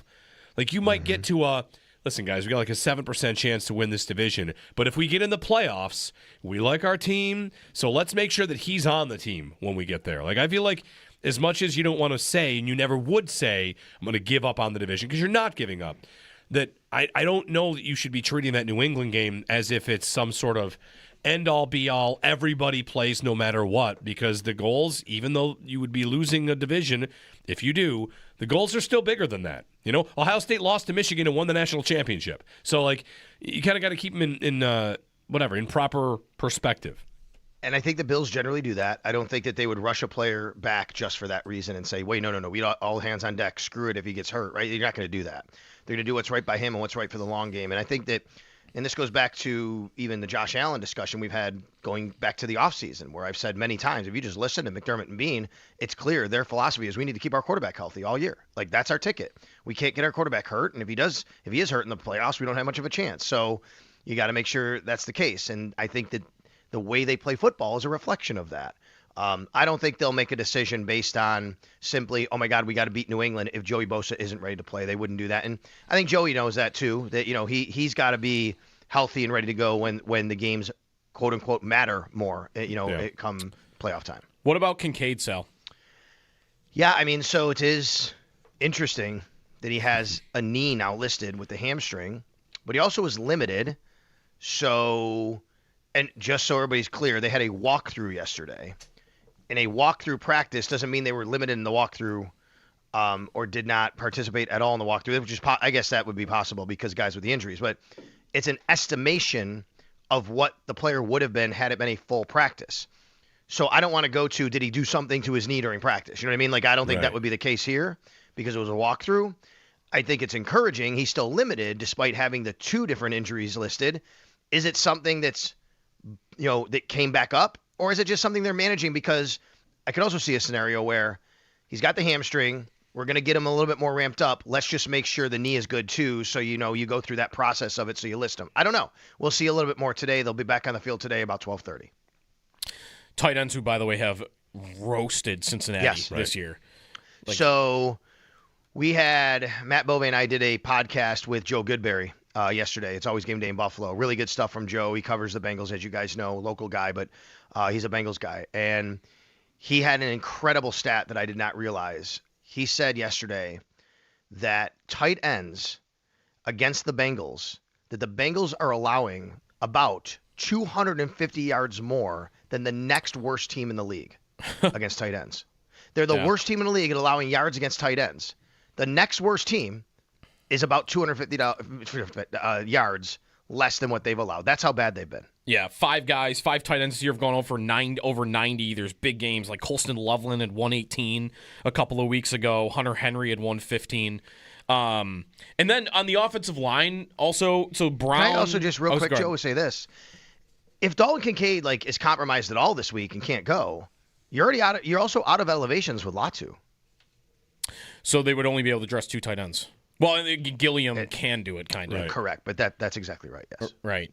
On the offensive line, what are we looking at? This week, I wonder how careful they'll want to play it. It's almost different, I think, than Bosa. Bosa, if he misses, it's what are we really looking at the position? You've seen what it looks like, at least in one game, without Brown and Dawkins, and you're not playing a super threatening opponent. I know Trey Hendrickson didn't practice yesterday, so I wonder how careful they'll want to play it with Brown and Dawkins, given what we just saw from Anderson and Vandermark. Totally agree. But, I think it's been, tonight is actually, 2 weeks for Dion, right? Right. Because it was a concussion. I mean, 2 weeks into the protocol, if everything's good to go, he should play. I mean, he's your starting left tackle, and he's gone through the protocol. So as long as he's hitting those markers and those steps and they're comfortable with him, I think that he would play. Brown, I think, because it's a shoulder injury and you want to make sure that, he's able to do everything he's able to do with the shoulder. That's something I think that you think about last week, how well those guys played, and kind of the same situation in a way about Bosa, which is don't put him on the field if you think there's any compromise of. One of the things you always have to think about is re-injury, right? Is he in a position where he could get re-injured a lot more easily because something isn't quite as stable? He did tell us he feels like he's getting close. I don't know what that means. You know what I mean, Spencer Brown, that he feels like he's getting close, and he met with the media yesterday, talked with us, so that's good news. So we'll see where it goes with the offensive line. I think at least after last week, Bills fans aren't as concerned about it, right? And I'm not saying you should or shouldn't be, but after the job that the other guys did last week and not facing the Pittsburgh Steelers pass rush here and not facing Trey Hendrickson and being a home game, I think that Bills fans are probably feeling a little bit more like, okay, well, if you have to roll with those guys, I think we'll be okay. Sal Capaccio on the Western Hotline. Sal, thanks very much, and we'll keep watching because concussion protocol is the next thing to track for Deion Dawkins. Also for T. Higgins, who was in concussion protocol this past week. And we'll see if the Bills add anyone else with a Christmas pun in their name. Right. All right. Start scouting. Oh, yeah, Slay. That was the one yesterday. I told Yana, I said, boy, the Bills claimed a guy off waivers today. Who? Darius Slay. And her first immediate. She goes, appropriate for Christmas. Yep, indeed. And I wasn't even thinking. I said, oh my God. I didn't even think about it. Yep. Thanks, Sal. You got it. Sal Capaccio on the Western Hotline ahead of Bills Bengals, which comes your way Sunday. We'll talk with Paul Hamilton next about last night's Sabres loss. You want to say debacle? I mean, is every loss a debacle? Sometimes it can feel that way. That one, 3 goals in 59 seconds, a bad challenge, and gave it away in Philadelphia. Your captain got ejected. Tage coasted and said bounces. And Paul wrote in his piece at WGR550.com, the Sabres' best players wilted. So we'll get Paul's thoughts next.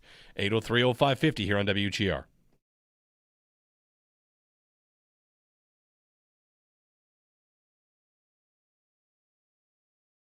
So they had Tage mic'd up, and he said basically a couple of bad bounces. Couple bad bounces. After that third goal from the Flyers that, went off his back, and then they get that chance. Yeah. I've never been more frustrated with this hockey team in my life. Okay, so I want to ask you a couple specific questions about this. Yeah. We're digging right into the Sabres. You want to call 803-0550. Bad bounce. Are you mad he said that because he didn't chase after it?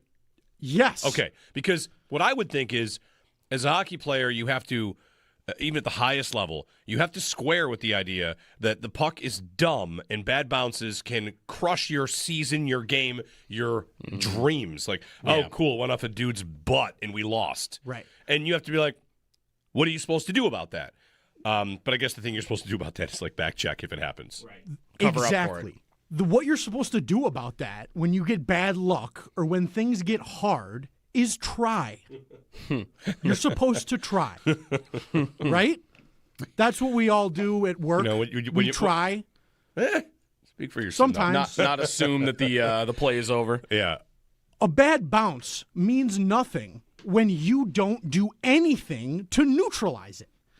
When you put no effort forth to get back and change something about the result. And that, in the moment on the bench, is one thing, right? He says it on the bench. I can understand if you're in a game and you're thinking, I gotta, like, we've got to get past this. I'm going to just say it's a bad bounce so that we can not get down on ourselves. What I came in this morning and read is that he said the same thing post-game. Mm-hmm. Post-game, after you get embarrassed, after you put that performance on the ice, and you go back to bad bounce. Yeah. A bounce? You had 2 chances to stop that play yourself, and you want to say it's a bounce. This is emblematic of everything that is wrong with this team right now. Nobody wants to take accountability. Their best player on forward can't even understand that he's got to put a hand up and say, yeah, I coasted for 20 feet watching him get a rebound chance. You think a bad bounce is why that goal went in? No, it's because you can't skate. What are we doing? There is nothing more frustrating than a team that cannot figure out their own issue.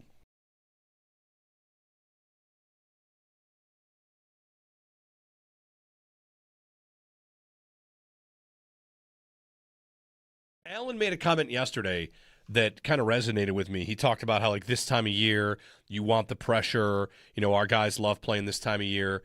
And this team has played a million games with this coach and this quarterback and a lot of the core pieces here. And you don't want them to ever, you'd never say, they're kind of going through the motions in October or September. But it's probably not a coincidence that every year, this time of year, what do? They kind of strap on their helmets and start kicking butt. They start winning games. The record in December is tremendous, right? For the drought Bills, it used to always be like, oh, home field advantage in Buffalo, right? That's when it's our time. And their record at home in December was not good at all because they were not a good team. It was just kind of going to come and go, the wins, as how good the team is. Now you've got a good team, and when they play in December, and especially when they play at home in December, they've been very good. They don't lose these games. Like, I feel like they're going to beat Cincinnati. I think they'll be fine. Burrow will probably get his, but the Bills will probably, score on what? Most of their drives? Would you be shocked to find out? I'd love them to score on every drive against this team. If the Cincinnati defense is this bad, you'd like them to score on every drive. Every drive is probably asking a lot, like a perfect game, but I think they'll be fine. I think they will win this game. And maybe I should be a little bit more nervous about it, but and if Burrow had been around the entire season, I might feel different about it.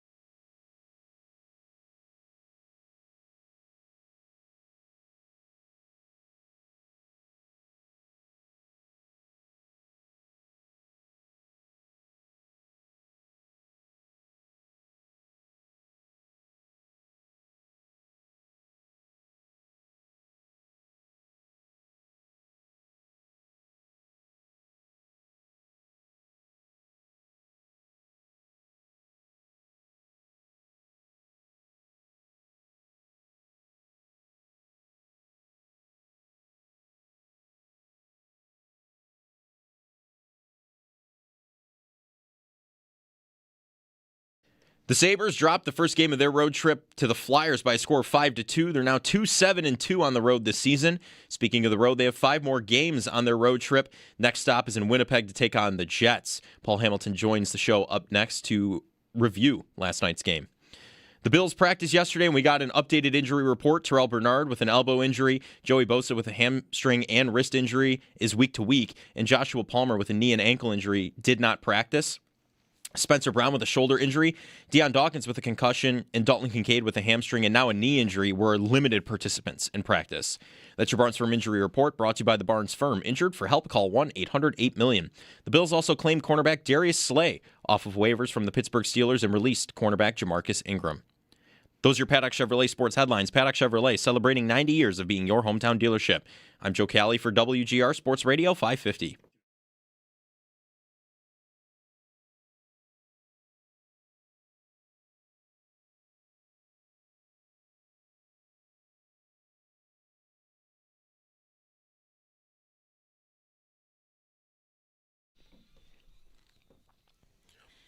Paul Hamilton joins us from Philadelphia.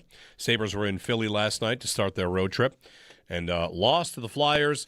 Paul, the 3 goals in 59 seconds, that usually happens against the other team from Pennsylvania. That happens every time they play in Pittsburgh. But 3 goals in 59 seconds against the Flyers was the Sabres' undoing in a game that, I don't know, every time we lose we have to ask how much we should freak out about it, how big of a deal it was. But you were pretty strong in your criticism of the Sabres' best players last night in their loss to Philadelphia. Yeah, they just weren't good. And to start off with, they were. I mean, they had a quick power play right off the bat. I thought they worked hard on the power play. They deserved the goal. They won battles. Doan made a great pass to Zucker in front, who had shaken his man. And you get off to the 1-0 lead. 30 seconds later, Philadelphia takes another penalty. You're like, well, okay, cool. Now you have an opportunity to get on the power play again, which you just executed very well. Have an opportunity to maybe score another goal quickly and get yourself up 2-0 on the road. But instead, Tage Thompson takes just a lazy penalty, and you lose your power play, and the roof falls in from that point forward. I mean, then Timmins takes a cross-checking penalty, which was a silly penalty, puts you down 5-on-3 for 44 seconds. Now, Philadelphia doesn't score on that, but they score on the back end on the 5-on-4. And, now the game's tied. And, Alex Tuck has a chance. It was an excellent penalty killer, but he has a chance to get rid of the puck. Can't get it out. And the next thing you know, it's in your net. So we've already talked about 2 of your, top players already who are just make plays that they don't normally make. And it's on. And then on that Konecny goal, goaltender interference, I thought it was goaltender interference. And Ellis immediately popped up and thought, he had been interfered with. And this is where I think Lindy Ruff made a horrible decision, because we all know, who knows what goaltender interference is. Yeah, right. If you compare it to the Benson goaltender interference during the homestand, this was worse than that. And the Benson was charged with goaltender interference. But if you're Lindy Ruff and this avalanche is happening to you, I don't think it was worth taking the chance of having it go against you and giving Philadelphia a 3rd consecutive power play, because the building's already rolling. I don't know if you've ever seen a game in that building, but it's wild once it gets going. So the building's rocking. The Flyers are rocking. Everything's going their way. I just think it was not a good decision at all, because you just fed the Flyers again because it didn't go the Sabres' way, and now there you are. You got to go try to kill another penalty, and for the first time all year, you've given up 2 power play goals in a game, and you actually gave up 2 power play goals within about 40 seconds. And, and that, I think, maybe played in part in Ruff's decision also, that, he does have a good penalty kill. So if it doesn't go his way, you just go kill the penalty and move on. But it was just that building was just rolling, and the Flyers were excited, and you just gave them another chance. And then the power play's over, and now the third goal's in your net. There's transition coming the other way, and Mattias Samuelsson, without question, has been their best defenseman all year. He had a rough game. He was on the ice for 4 goals. 2 of them, he basically was standing there with the guy scoring the goal and not covering him. But one bad game, to me, doesn't shoot Samuelson's season. But there's another one that you've been counting on all year that didn't come through for you as this avalanche is happening on you. But I just felt that was the key to the game right there. Lindy Ruff going through with challenging that, knowing that you don't know what this league is going to do from one challenge to the next, and just feeding the Flyers transition and momentum and the speed they were showing. And next thing you know, 3 goals in 59 seconds, and they did not react well to that. They absolutely never recovered from that. You mentioned the penalty Tage took, Paul. How about on the third goal? Because even after the challenge in the second power play goal, like it's 2-1, and you're not even 10 minutes into the game yet. Like if you fight back there, you're got a lot of time left, and it's a 1-goal hockey game. But when you get that third one, and you're talking about how the building was buzzing, you get a third one that quickly. And what happens? It goes off Tage, and then he really doesn't fight back into the play. Like, did you have a big problem with him on that one? So did he. He stood up to it. I admire Tage Thompson. He never hides. He is very honest. He stood up to that was a horrible play. Yes, Benson's pass did hit him in the seat of the pants, but he went for a nice leisurely skate. Kind of did a circle to come back and didn't really come back real hard, and probably, he was frustrated with what was taking place and then frustrated with the pass, but you can't be. You can't let that frustration get into the game, and that's exactly what he said. He goes, you can't do it. You can't. He goes, we were frustrated. We let it get to us. He goes, I can't do that. He goes, we can't do that. He goes, not only do I got to be better on plays like that, he goes, when I sense that these things are happening, he goes, I have to be better too, and whether it's in the locker room or on the bench. He goes, I have to help us get through that. And he goes, I need to do a better job at that, which I didn't do. So, he's a guy, he is a stand-up guy, stood up there and said that was unacceptable effort, and that has to be better. And so, but yes, again, it was just another example of one of your key players. And we haven't even gotten to Dahlin, who let his frustration get a hold of him, and he pile drives Zegras into the wall from the back. He gets kicked out of the game, could get a suspension. If I were in the NHL, he would get a suspension, or if I was doing it. At one game, I wouldn't get carried away with it, but that's the hit that you're trying to take out of the game. And so it was just another. And Thompson also was disgusted with the power play. Buffalo had 5 more power plays after they scored that goal, where they executed the power play very well.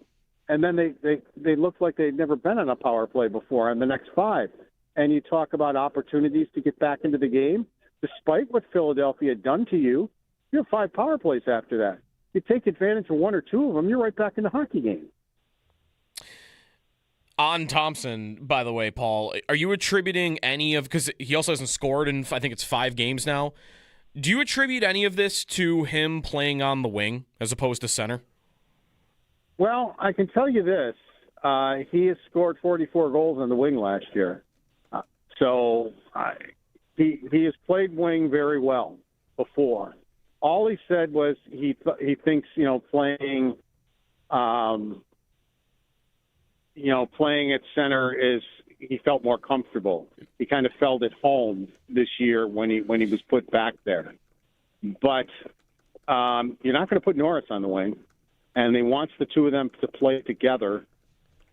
So he figured it out last year when he scored 44 goals, and nobody was saying a thing about him playing the wing. And his analytic numbers, according to Lindy Ruff, are much better when he plays the wing than when he plays at center. So when Norris came back, they moved him over there. One thing I brought up, Paul, is maybe if you get him at center, he said he feels more comfortable. Is it easier to keep him engaged? And I guess if Lindy's going to want the two of them together, then it's a non-starter. But is the idea of splitting them up crazy? I mean, Norris has been here for a grand total of 6 games now. Maybe he wants to give it a really longer, much longer look. We're only 2 games into Norris coming back and playing, so I don't think we can say, well, this isn't going to work. Well, it's not even it's not even that it doesn't work. The idea that if they split it, could they get 2 lines that work and 2 guys that can play center really well? I'm sorry, I didn't hear you. I was just saying, I'm standing in the train terminal here. It's not that it doesn't work. It's just, could it work differently? Could Norris work with 2 other wingers and Tage go? I'm not to say like he's a second line center, but whatever. Like he says he feels comfortable at center. He's been very good at center with guys that are already on this team. Like, build a line for Norris and build a line for Tage. Yeah, and that's when I sit here and people think I'm crazy. When I say they don't number lines, well, if you do have both of them at center, who's your number 1 line? Who's your number 2 line? You don't have one. They're like interchangeable. I mean, they both. If you do that, you have 2 number 1 centers. So it's not like the first line, second line, or whatever. It's basically who's going that night is probably going to play a little bit more than the other line. So I have zero problem with Tage Thompson being on the wing right now. I really don't. And as they said, they've only played together for 2 games. Right. So I definitely would not junk it now yet. Paul Hamilton, his appearance brought to you by Raylax Honda. Raylax, we got this. Thanks, Paul. No problem, guys. Take care. Next up for the Sabres, a lengthy Western Conference and West Coast trip. Sabres After Dark makes its reappearance. Still only 4 points out. Listen to this. I said with a grimace. There was an article in The Athletic that ran yesterday explaining how the month of November was yet another example of why the NHL needs the 3-2-1 point system, which, of course, has been obvious for more than 10 years. It's been very obvious for a long time. It is one of the most deflating things in all of sports for me that a pro sports league can't identify so simply that it would make their sport better. Would it pull the standings apart a little bit? Yes, it would. But 27% of games go to overtime because these teams just are like, all right, we're close enough. Let's get a point. Get to OT. Instead of, think about the difference between the NFL and the NHL. And I know this might be the hardest contrast to make. But what do we call the 3:30 to 4 o'clock window in the NFL? The witching hour. Imagine you had 10 NHL games tied with 10 minutes to go. What would you get? The opposite. Yeah. You'd get, it's the snoozing hour because they want to go to overtime. They all would love to bank a point and then go play for overtime. Whereas if it's a 3-2-1 point system, you might have, you're running out of time to get the full 3. Are you willing to sacrifice a point here? Because you go to overtime, you immediately lose a point, the potential to get a point by going to overtime. So the end of your games are boring, and it's because of your point system. Congratulations, NHL. The fix has been in front of you for 10 years, 20 years, 30 years, however long you need. All right, anyway, pick of the week coming up, and we're going to get you our fantastic 4-way parlay and continue previewing Bills-Bengals here on WGR.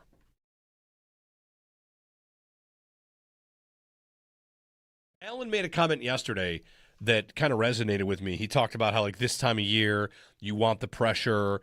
Our guys love playing this time of year. And this team has played a million games with this coach and this quarterback. Jeremy White here for a lot of the core Brewing pieces winter. here.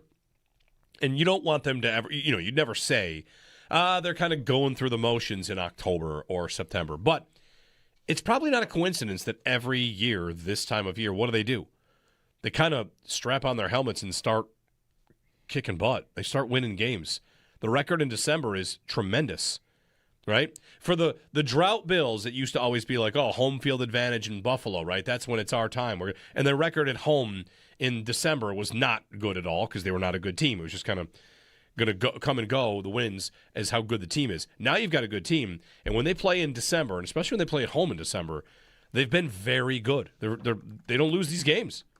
Like, I feel like they're going to beat Cincinnati. I think they'll be fine.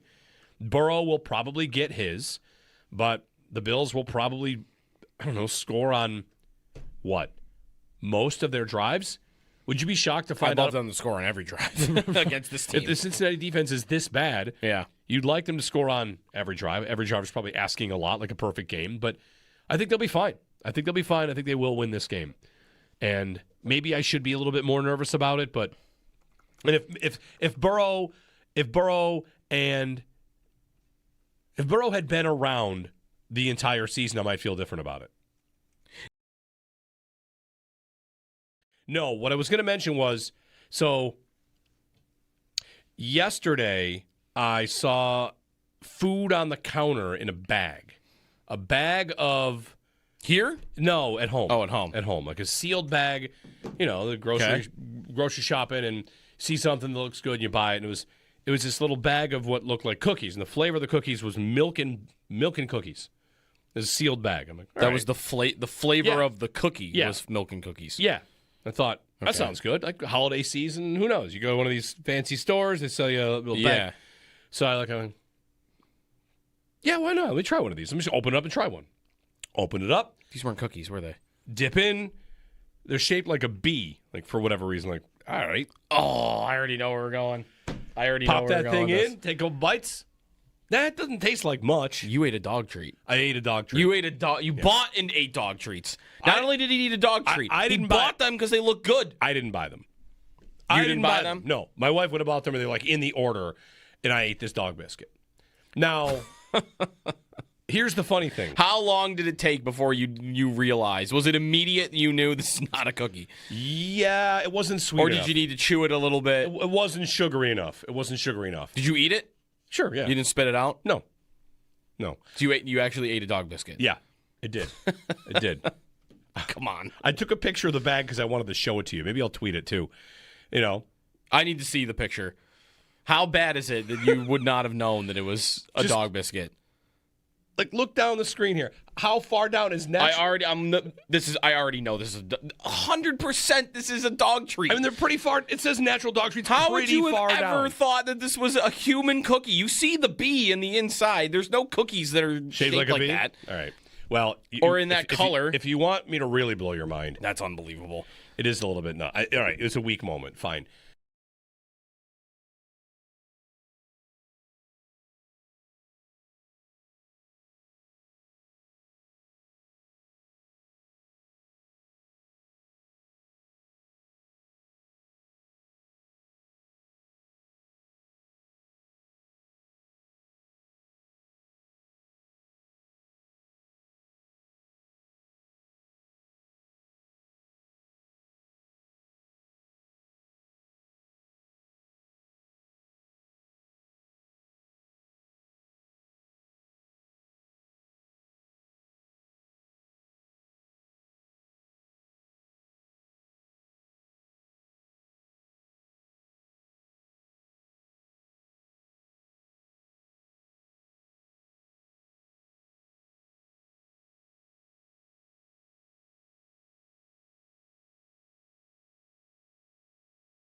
Time for the pick of the week, brought to you by Riverfront Auto Sales.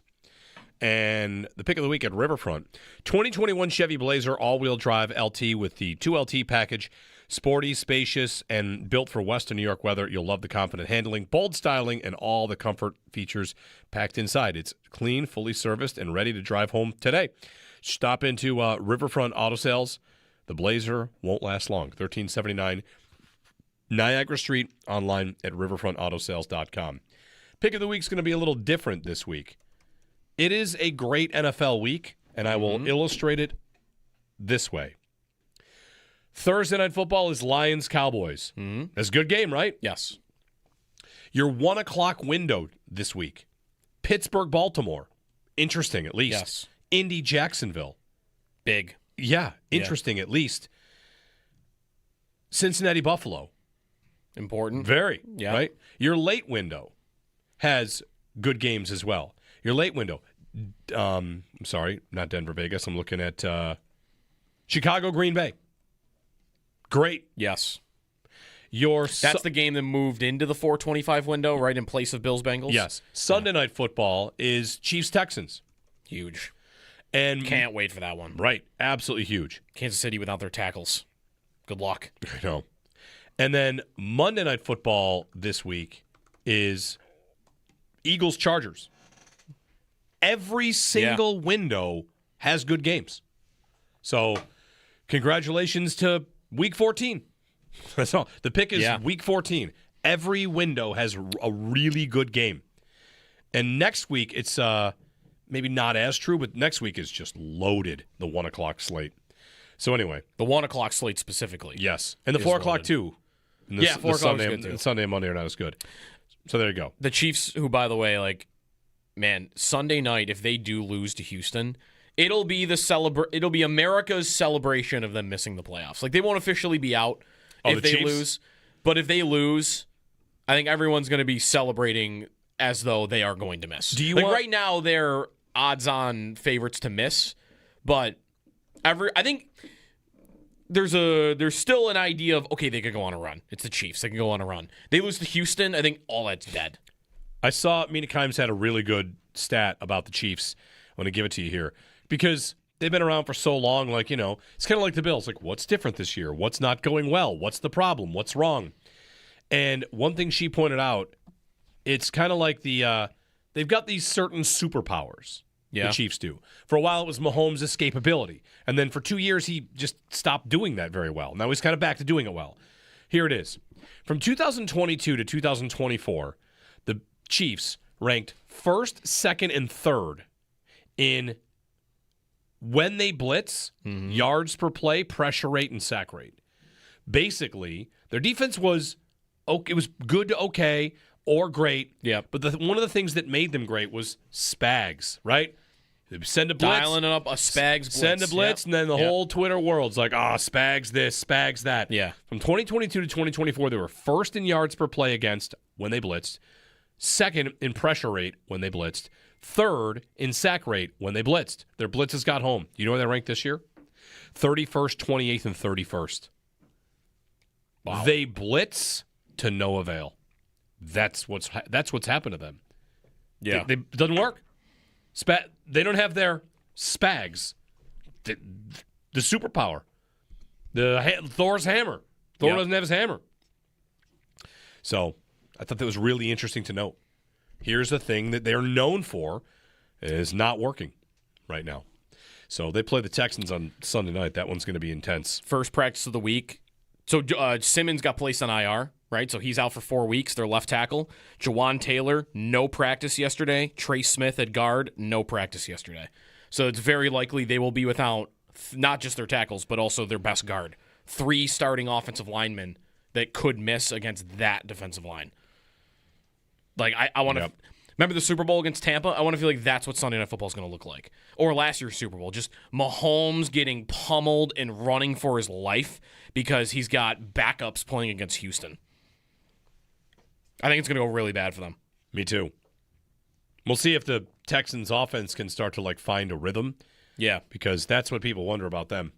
803-0550, our phone number. Bills and Bengals coming your way. And that'll be Sunday, 1 o'clock, flexed out of the 425 window. Do you wish it was 425 instead? Would have some, the late under the lights juice to it. I think I'd rather have it be 425. Yeah. But it's okay.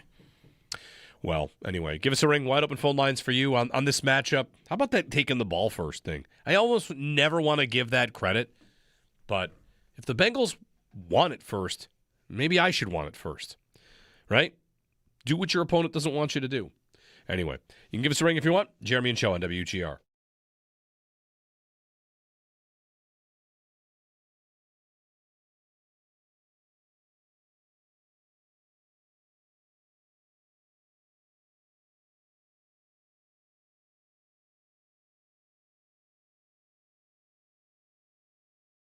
On the Bills, so Joey Bosa, hamstring, the timeline is murky.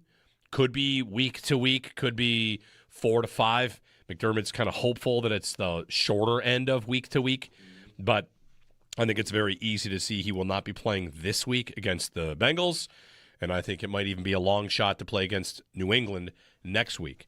So a pass rush that has not been very good the last couple weeks is potentially in big trouble. And some of the numbers on this, on the pass rush, Joe Marino of Locked On Bills podcast had this. So their league rank in the last 4 games, week 10, 11, 12, 13. Yeah. Their league rank, that might include the bye. They're 31st in sacks, 30th in pressure, 31st in pass rush over expectation, 22nd in time to pressure, and 30th in time to sack. That's where the pass rush is right now. Before that, they were second in the league in sack rate. That's for 9 weeks, weeks 1 through 9. Yep. 5th in pressure, 3rd in pressure rate over expectation, 6th in time to pressure, 10th in time to sack. So like a top 10 unit in a couple of different pass rushing metrics, and in the last 3-4 weeks, they've been bottom 2. Yeah.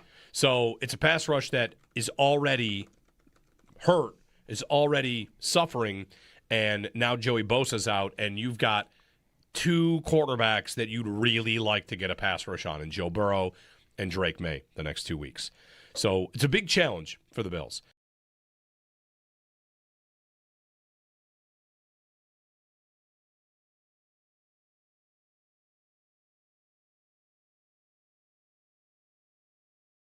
No, what I was going to mention was, so yesterday I saw food on the counter in a bag. A bag of... Here? No, at home. Oh, at home. At home. Like a sealed bag, you know, the grocery shopping, and see something that looks good and you buy it. And it was this little bag of what looked like cookies. And the flavor of the cookies was milk and cookies. It was a sealed bag. I'm like, that was the flavor of the cookie was milk and cookies. Yeah. I thought, that sounds good. Like holiday season, who knows? You go to one of these fancy stores, they sell you a little bag. So I went, yeah, why not? Let me try one of these. Let me just open it up and try one. Open it up. These weren't cookies, were they? Dip in. They're shaped like a bee, like for whatever reason. Like, all right. Oh, I already know where we're going. Pop that thing in, take a couple bites. That doesn't taste like much. You ate a dog treat. I ate a dog treat. You ate a dog. You bought and ate dog treats. Not only did he eat a dog treat, I didn't he bought them because they look good. I didn't buy them. You didn't buy them? No, my wife would have bought them, and they're like in the order, and I ate this dog biscuit. Now, here's the funny thing. How long did it take before you realized? Was it immediate? You knew this is not a cookie. Yeah, it wasn't sweet Or enough. did you need to chew it a little bit? It wasn't sugary enough. Did you eat it? Sure. Yeah. You didn't spit it out? No. So you actually ate a dog biscuit? Yeah, it did. It did. Come on. I took a picture of the bag because I wanted to show it to you. Maybe I'll tweet it too. You know, I need to see the picture. How bad is it that you would not have known that it was a dog biscuit? Like, look down the screen here. How far down is natural? I already know this is 100%. This is a dog treat. I mean, they're pretty far. It says natural dog treats. How would you have ever down. thought that this was a human cookie? You see the bee in the inside. There's no cookies that are shaped like that. All right. Well, or in that color. If you want me to really blow your mind, that's unbelievable. It is a little bit nuts. All right, it's a weak moment. Fine.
The Sabres dropped the first game of their road trip to the Flyers by a score of 5-2. They're now 2-7-2 on the road this season. Speaking of the road, they have 5 more games on their road trip. Next stop is in Winnipeg to take on the Jets.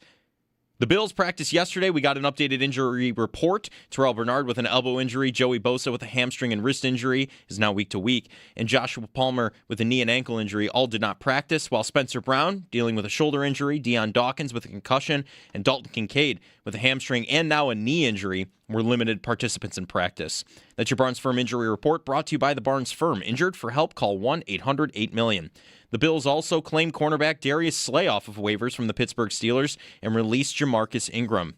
Around the NFL, an NFC showdown tonight for Thursday Night Football, with the Cowboys duking it out with the Lions in Detroit. Kickoff is set for 8:15. We're kicking off Mission Give Where You Live to benefit Buffalo City Mission, powered by NYSEG. Now through December 19th, you can donate brand new sweatshirts, sweatpants, hats, gloves, scarves, and non-perishable food items to help keep our community warm and fed. Just stop by any Dash's Market location to drop off your donation in the Mission Give Where You Live donation bin. You can also donate online through the Buffalo City Mission's Amazon wish list. Mission Give Where You Live, sponsored by the Barnes Firm and Dash's Market. Get all of the details at WGR550.com. That's your Paddock Chevrolet Sports Update. Paddock Chevrolet, celebrating 90 years of being your hometown dealership. I'm Joe Cali for WGR Sports Radio 550.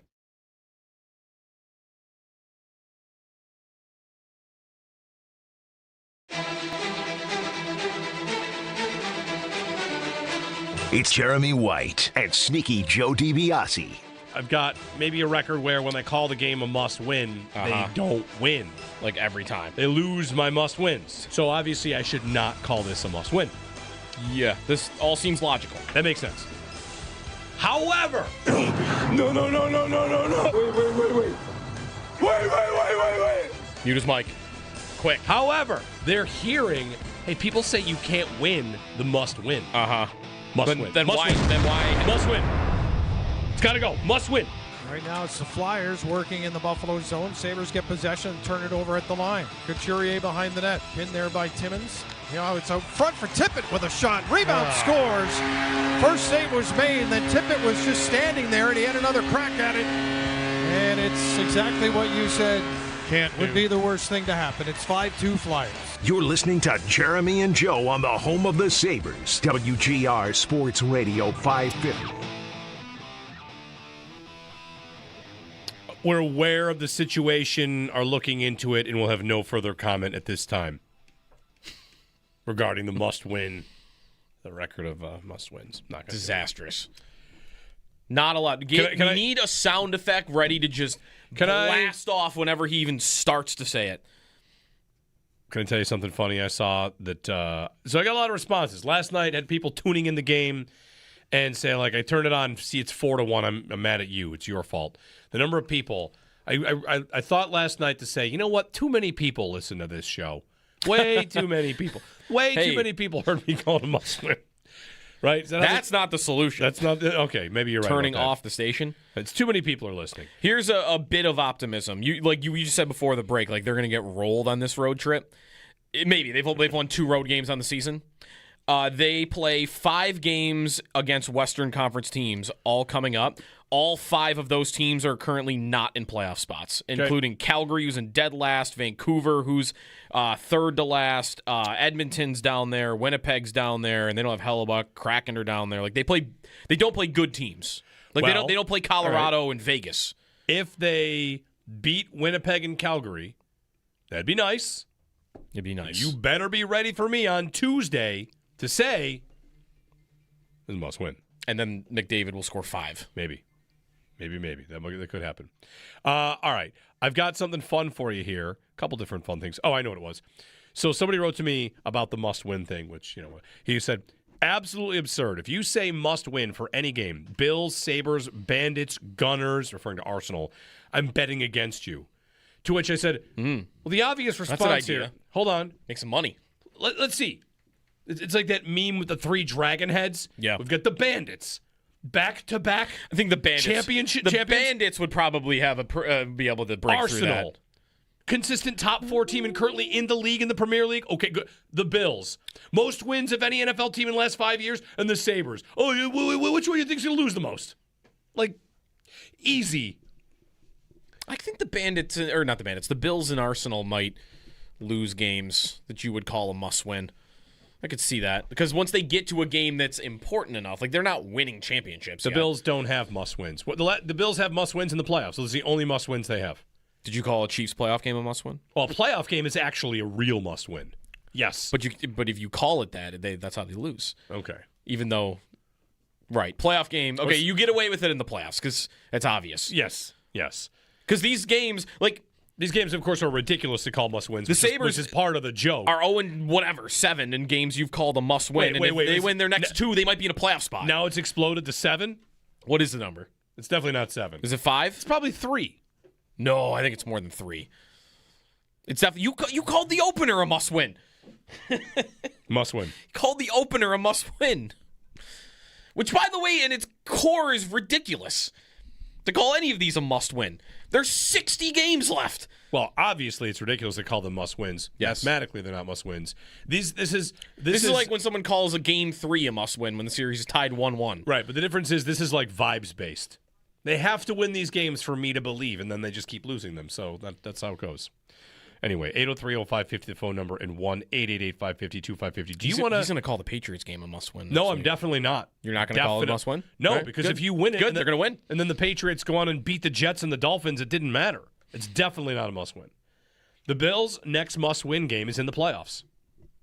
Unless they lose like 4 in a row and have to win to get in. But no, the Bills don't have must-wins. They're too good. The Sabres, again... It's important you understand what the bar is. It's not a must-win to make the playoffs. It's a must-win for us to take you seriously as anything mediocre. That's what it is. Don't confuse it with Game 3 of the World Series. So sad. The bar is just mediocre, please. Please, average. 17th, please. You want to play a fun game? Probably more fun than this. A little bit of a fun game. Yes. So Matt Bowen of ESPN put together a list of the best NFL players at 109 different skills. It's a lot of skills. Yes. 109. I'm not going to ask you to get them all, but just to give you... Is kicking the ground as hard as you can one of them? Because I believe Younghoe Koo should be the name. The answer for that. Kicker is not in here. Well, special teams. Hold on. Here you go. Best leg, Brandon Aubrey. Best accuracy, Nick Folk. Best kickoff, Jason Myers. Most clutch, Aubrey. Best punter, Jack Fox. Yeah, and on and on. Here's the game. There are 2 games. First, there are 3 Bills on this list. What 3 Bills make Matt Bowen's list of best skills in the NFL? 3 at how many? 109? Top traits. There are 109. Some appear twice. That's about an average, actually. Every team should have like 2 or 3. They have the biggest arm. Don't tell me the skill, because we're the players. Josh Allen. Correct. Which players make Matt Bowen's top traits? How about Spencer Brown? No. He was the most athletic tackle in like combine history, but okay. Well, this is not RAS score. This is individual just skills. Yeah.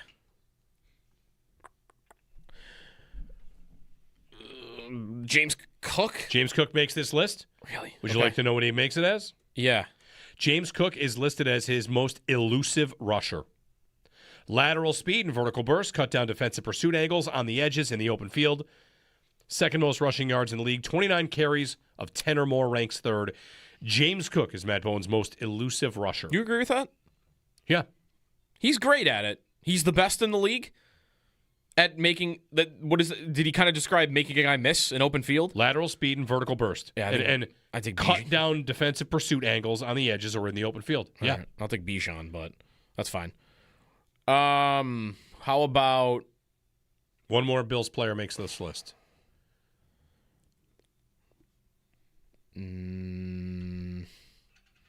Like Greg Rousseau? No. I want this. Is to there be a something receiver obvious? So bad. Dawkins? It's very obvious. Yeah, Deion Dawkins. Dawkins is best offensive line handwork. Okay. His stout punch slows down edge rushers. He's well-schooled a technician. 96% pass block win rate, leads all tackles. All right. Dawkins. I like that. Okay, so that's not the game. You didn't tell me what the Allen one is, right? I'm not telling you yet because that's the game. Is what Allen is. The game is there are 14 traits for quarterbacks. Okay. I will give you the trait. You tell me who the best in the league is. Okay. All right? All right, I like it. Most accurate passer. Each of you can guess. And then we'll see who scores the highest. Let me look at a quarterback. Joe. Chart No, just a list of quarterbacks. Joe, Alt Joe, and Owen head-to-head. 14 points on the board. All right. Alt Joe, you keep score here. Okay. Most accurate quarterback. Most accurate quarterback. Stafford. Still, I like Stafford. I'm gonna say Stafford. You can double up guesses. Stafford would be my pick as well here. Over 3. Over 3. Dak Prescott. Strongest arm. This could be Josh. I'm going to go Allen here.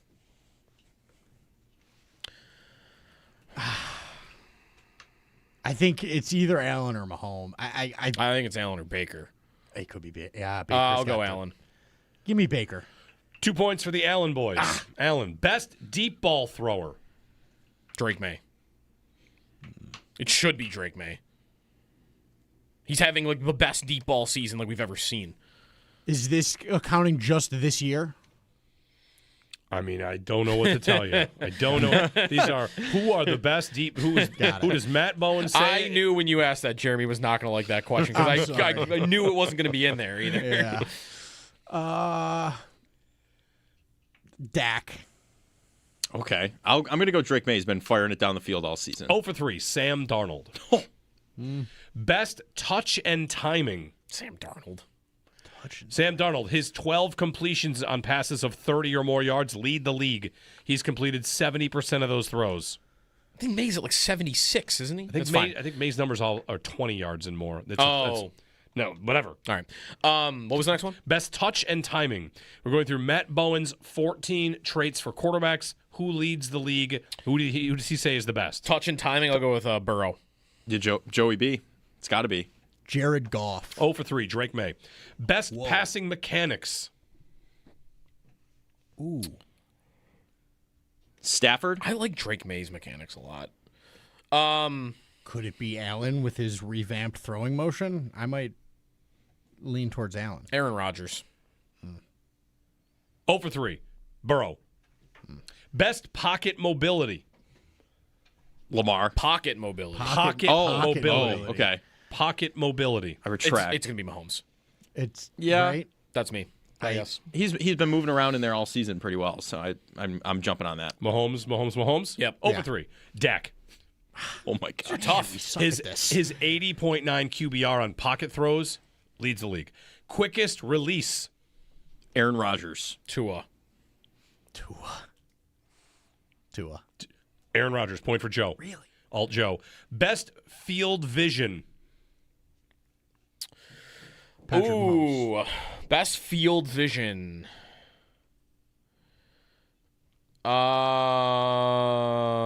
Stafford. Gotta get Stafford on the board here. I don't think I've heard his name yet. He's got to be somewhere. But Stafford. 3 Stafford guesses. I'm going Mahomes. Sorry. Stafford points. Shifts at the last second. It's kind of like the parlay killer. The parlay killer energy is really strong. Hand was on the piece. Most instinctive passer. Stafford. Instinctive. No look throws constantly. Those guys. Is that what that means? Matt Bowen's list. Top traits among 109 skills. Instinctive. Give me Justin Herbert. I'm really torn here. I'm going to say Mahomes again. Stafford was mine. Mahomes.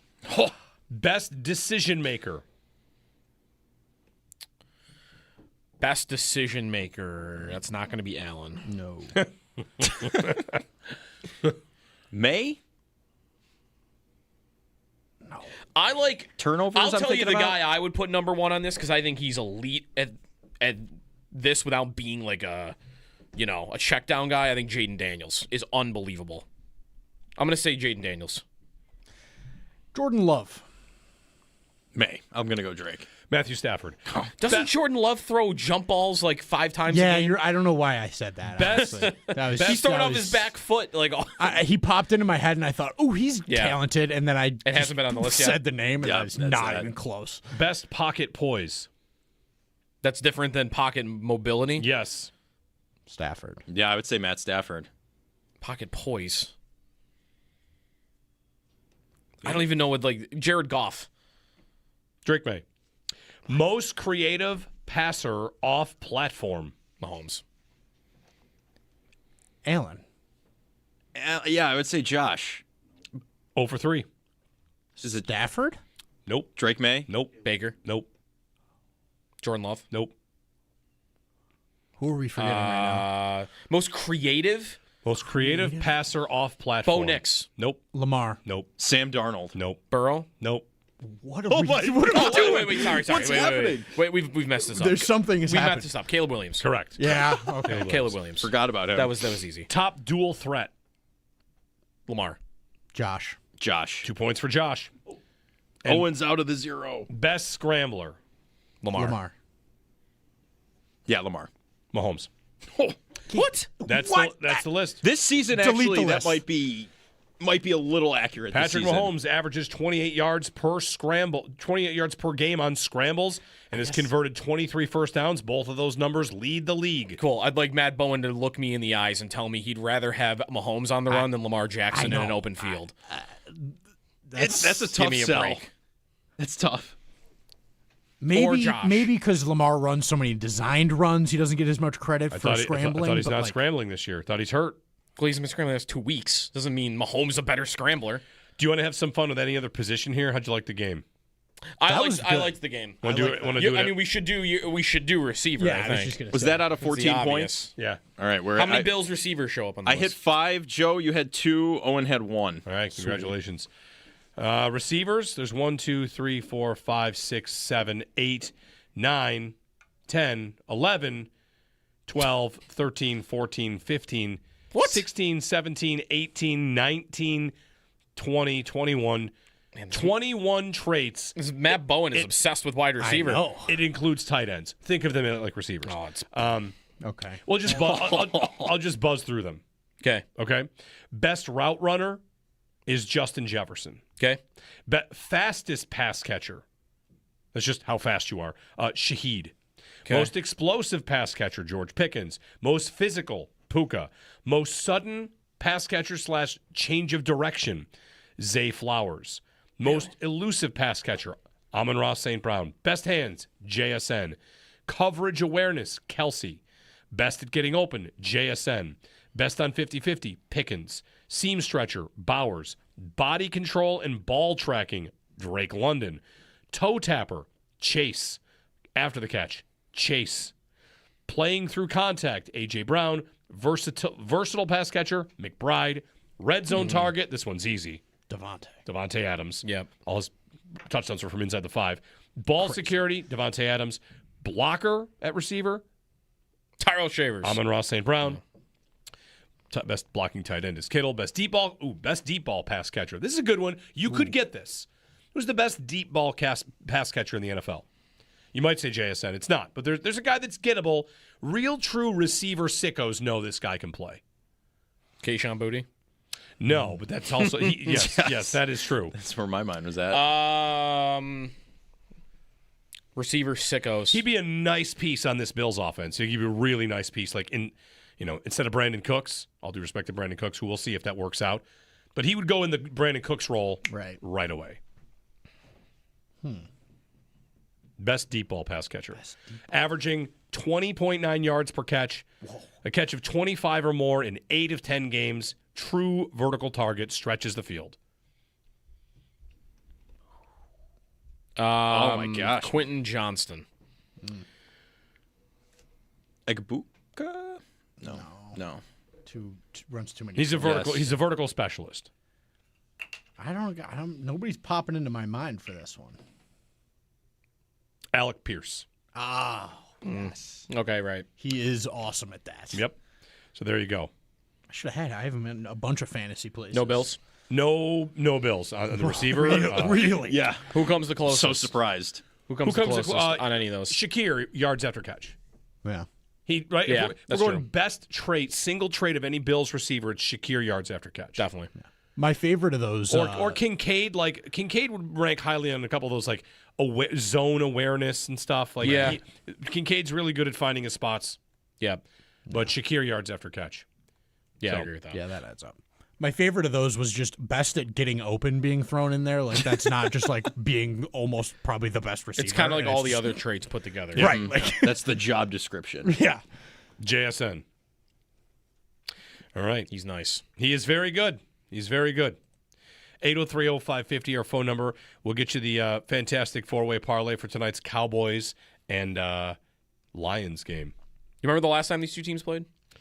Ooh. In prime time, specifically, maybe they've played since then. There was a famous moment a couple years ago. Lions, Cowboys, a couple years ago, famous moment. In Dallas? It was... They're playing in Detroit tonight. I don't know why that makes me think it's in Dallas. I don't remember where it is, and I think that's because both buildings look the same to me on TV. Lions, Cowboys, famous moment. I don't know. What do you got? Remember did he report as an eligible receiver or not? Oh, yeah. The Lions scored a go-ahead touchdown in the final minute, and there was a video of the lineman going over to the officials, and the officials claimed that he didn't do that, or it was a different player or something. There was a miscommunication, and Campbell freaked out, and they lost the game because they called a penalty on what should have been, I think it should have been a touchdown. Right. And then we had days of explaining how that process works. Well, this is how a lineman is supposed to do it, and this is what he did, and does that count? And it was just a lot of nitpicking. When we get back, we'll do our fantastic four-way parlay and tell you another viewer window the NFL may be targeting, adding a game to their schedule. It's coming up here on WGR.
Tailgate Trivia is back, presented by Total Sports Enterprises Buffalo.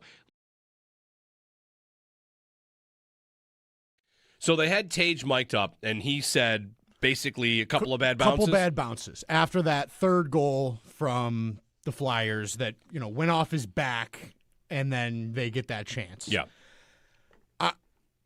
I've never been more frustrated with this hockey team in my life. Okay, so I want to ask you a couple specific questions about this. We're, Yeah. we're digging right into the Sabres. You want to call 803-0550.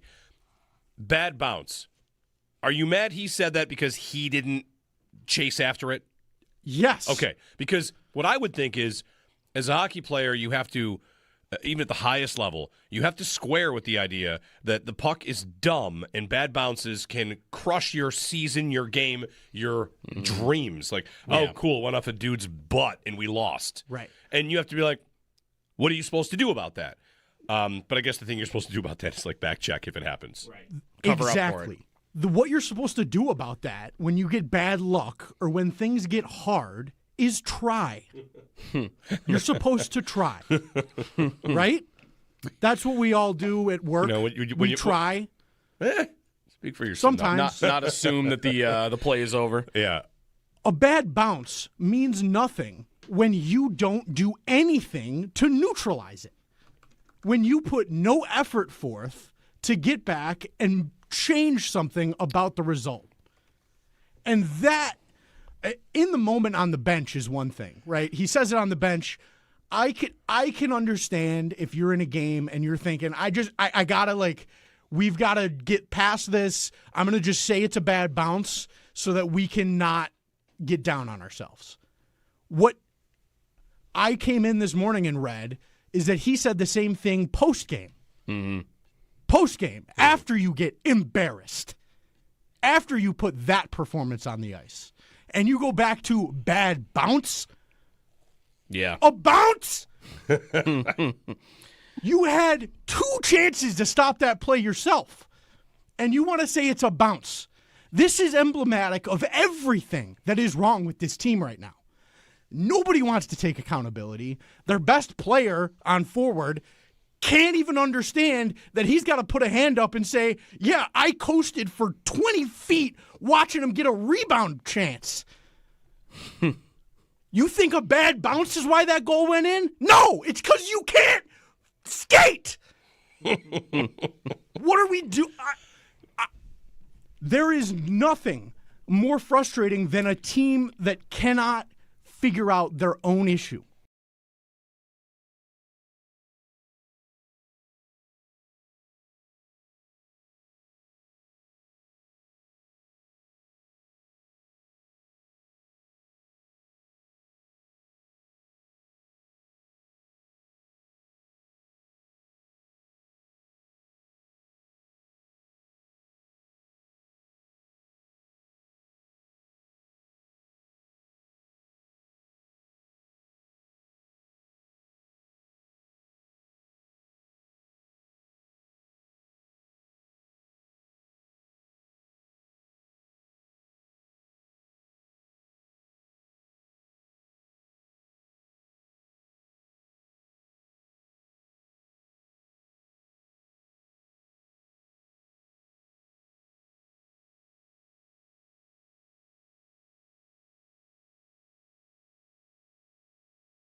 It's a great song. You don't want to just listen to this and kick your feet up and drink some hot punch or eggnog? You say hot punch? Yeah, I meant eggnog. I don't know why I said hot punch. Hot punch? No one wants hot punch. Hot punch. That's Blue Christmas. That's absurd. Hot punch would probably be good, wouldn't it? I mean, are you thinking of like a mulled... Yeah, like a warm... a mulled wine is what you're thinking of. Yeah. Right? Here we Yeah, go. Hot Christmas punch. It came right up. What Tea, does, orange juice, spice. Here we go. You could Google anything. It's a warm spice you beverage. Google anything, it'll come right up. Come on. Like, look, came right up. Clearly, everyone knows about that. I see a lot of recipes for a nice Christmas hot punch. Are they all just hot apple cider with something else added? Because I could see that. Well, no, they got like this one has rum in it. Okay. All right, listen, we're all bringing a dish to This pass. one's got cranberry juice for our Christmas spectacular show, which I'm announcing right now is going to be on. We working on Christmas Eve? Here we go. I think we do work on Christmas. Slow I think so, cooker yes. hot holiday punch. All right, listen. Print this out. On Christmas Eve, I want you to bring in hot punch. All right, I'm gonna do it. I'm just going to bring a Bluetooth speaker and a repeat track of And this song Blue will play. Christmas. So the NFL, speaking of holidays, they're looking to add another game, maybe another window. Roger Goodell says the NFL is considering a second Black Friday game. Sounds good. Okay. Why not? Doubleheader on Friday. I'm in for that. I got another What time one. would they put it at? Because they put it at a weird time right now. It's at 3. Yeah, Maybe this would be a night game. Probably 7 o'clock. Yeah. Okay. Prime time, like a Friday game. Yeah. Is there another day you think that they need to hammer? Was there any other day they've not I yet don't know. hit? They're on a lot of days. They sure are. New Year's Day? Maybe? It That's depends college on- football. It depends on the day of the week. They'll do New Year's Day if it's a Sunday or a Thursday or a Friday. I don't need it because I usually have college football playoff games, don't I? Yeah, but the good college football playoff games aren't then. Usually there's a big. Yeah, I guess I don't remember. Like, that used to be bigger. And maybe now it's pushed a little bit later because there's more games. This year, New Year's is the Rose Bowl and the Sugar Bowl. And those are playoff games. But it's a Thursday. There is no Thursday night game. Okay. I don't need it there. I can't think of exactly where. Yeah. You don't want to add Wednesdays. If they did, I would say the day before Thanksgiving's a great spot, but I don't want to add a Wednesday game. They don't have to do that. No, I mean, my move has always been, like, the only thing I'd like to see them change, or I guess add, would be move everything back so that the Super Bowl can be the day before President's Day. Right. Right. So that everyone has off the next day. Yeah. And it's a 1 week later. Like, it's not much of a change. It's a 1 week change. Deion Dawkins has been named the Bills' Walter Payton Man of the Year nominee. For the fourth consecutive year, he's been named the nominee for the Man of the Year. So every team nominates one player, and we'll see if he wins. He did get the key to the city this year. So well-deserved for Deion Dawkins, who, of course, does so much in the community. The Deion Dawkins hat trick. The key to the city, Man of the Year, and Protector of the Year. He does have a 96% pass block win rate. And he helped invent the award. He did. Protector of the Year. The trifecta. Are there odds on that? Protector of the Year odds? Is Trent Williams going to win it just because it's like a career achievement award?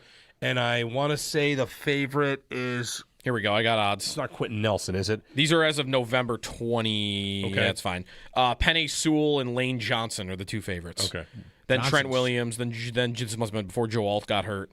And Isn't then Johnson hurt too? Yeah. Yeah, so this is November. Okay, it's an article from November that says odds are accurate as of September 12th. So forget everything I just said. All right. Dawkins was 6th on that list, though, if you're interested. Well, you said that's the trifecta: Man of the Year, Key to the City, Protector of the Year. Anybody can hit 3. Who can hit 4? It's time for the fantastic four-way parlay. Let's go. We got a game tonight. I am not going to say we're going to hit this one tonight because that's another little... I'm calling this a must-win. It's over. It all just ended. Listen, it's definitely not my fault. It just ended. The good news is... That's not the sound effect I talked about something to cover up the must-win. Like a censor bleep? Not to celebrate. Calling it a must-win. All right, who's leading us off? I'm going to lead off Jamison Williams under 83.5 receiving yards, which is a higher number than both CeeDee Lamb and George Pickens have tonight. He's too up and down as a player for a number that big. He's only played one game in his career without Amon-Ra St. Brown in the lineup. Mm-hmm. You know what he did in that game? 2 catches for 2 yards. Because that's Jamison Williams. He could have 150 tonight, or he could have 2. Yeah, he's gone over this number 4 times this year. 108, 119, 88, and 144. It's not official, by the way. St. Brown won't play, but I think everyone expects that he won't. Right. All right, so you've got Jamison Williams under 83.5. 83.5. Okay? That's a little stressful because he can get 80 into play. Right. He could have 1 catch for 3 yards, and in the fourth quarter, we're still nervous. Still going to be watching. Got to be nervous. All right, fine. Jamison Williams under 83.5. Who's next? All right, I'll jump in here. Hit a big one last week. A.J. Brown, 6+ receptions. We're going to stay on the wagon. You are Alt Joe. Yes. Alt Joe likes the alt reception tab. 7+ alt receptions for George Pickens. Last few weeks, from week 8 to 13, he's had 7, 6, 9, 9, and 6. So he's trending right around there. So I'm hoping he sticks around. Targets for Pickens, the last few, since Thanksgiving, 9, 9, 11, 9, and 13 targets for Pickens. You've got over 7 receptions. All right, I'll go next. I missed on this guy last week, but it was close. And I feel right. I feel good about it. Give me Kevontae Turpin, 25 rushing and receiving. It's just under even money. I didn't want to tease it up to 30. Kevontae Turpin gets snaps for them. He is fast. They script him rushing plays too. And when they go 3, 4, 5 receivers, he's out there. And, I know it's about Lamb and Pickens, but Turpin is a really nice auxiliary piece with insane speed. So, Kevontae Turpin, 25 rushing and receiving because they hand the ball to him once a game, twice a game. The last 2 games, Turpin has gone over 50 for this number, and this number is only like 25. So 25 yards, rushing, receiving, Kevontae Turpin. Nice. Parlay killer. Parlay killer. Let's have it. I'm going to take Jahmyr Gibbs' over. I just think that without Amon-Ra, Dan Campbell's going to try and run the Cowboys into the earth. And Gibbs is awesome, and he could break off for 75 in one run. So I really like it. And that's my pick. All right. I'm just going bench Jahmyr Gibbs in my fantasy league. No, I'm just kidding. Very funny. You're playing the 76 is very gettable. It is illegal by the bylaws of this show to place a second parlay where you just flip the parlay killer's pick. That is illegal. For us, at least. The audience can do that. Yeah, the audience can do that. It is immoral for us to do. We would not do that. Never. It's also immoral to leave the leg out. Can't do it. The Bizarro parlay. You just go opposite of everything we picked. Yep. All right, there you go. All right. Lions and listen, if the Lions lose this game, which they very well could. Yeah. There's a lot of juice on this game. So playoff odds, right? The Cowboys, they had a tie with the Packers earlier in the year, which at the time that happened, I thought that looked bad for the Packers. Yeah. And now it looks fine because these two teams are both probably good. And I think the Cowboys are, what are they, they're a game and a half behind the Eagles in the division, which is not dead yet for them. The Cowboys' playoff chances swing with win or loss to 41% to make it with a win. Okay. 9% with a loss. Okay. So this, they have to win. 32 points of leverage on this game for the Cowboys. For the Lions, it's pretty much the same. 45% if they make it, 12 if they lose. Okay. And the Lions schedule, if you want to care who you play next, the Lions finish out with Rams, Steelers, Vikings, Bears. Mm-hmm. So they could get right. A win here would probably help a lot because I feel like they'll beat the Steelers, they'll beat the Vikings. Yeah. But they have Rams and Bears alternatively, whereas the Cowboys That's schedule, kind of the Cowboys. They only really play one more. Right. I guess they could lose. They have a couple of road division games. They have the Vikings, the Chargers, the Commanders, and the Giants. I might like Dallas, especially if they win tonight, to make it. Yeah. Minnesota's very beatable. The Chargers is like the toughest team. The Commanders with Mariota. I heard him say it. Marcus Mariota. He said it that way? Mariota. Daniels might be playing by then, which is crazy because his arm was backwards 4 weeks ago. But he, I guess, is getting closer to a return, and that game is still almost, it's 20 days away. That game's on Christmas, by the way. Christmas at 1 o'clock. If that's Daniels, then that's their toughest game, I think. You're on the road. It's the division. You got a good quarterback there. But if he's not playing, then I could see them making it and going on a run. And really, what's Philly's schedule? I know Jerry Jones this week is talking about how they're going to win the division. He said he thinks it's their best path. Okay. They're a game and a half back. The Eagles go. The Eagles aren't. No, I don't know. They go Chargers, Raiders, Commanders, Bills, Commanders. So I guess the Commanders are going to have a lot to say in who wins that division. Yeah. It's still dumb to me. It should never happen. This was the Bills and the Patriots last year. You should never have your first division matchup with a team December 20th. Yeah. Should never happen. Yeah, two of your last 3 games against the same team. Yeah. Right. Spread it out. Man, some huge brands and teams that are maybe going to miss the playoffs this year. Right?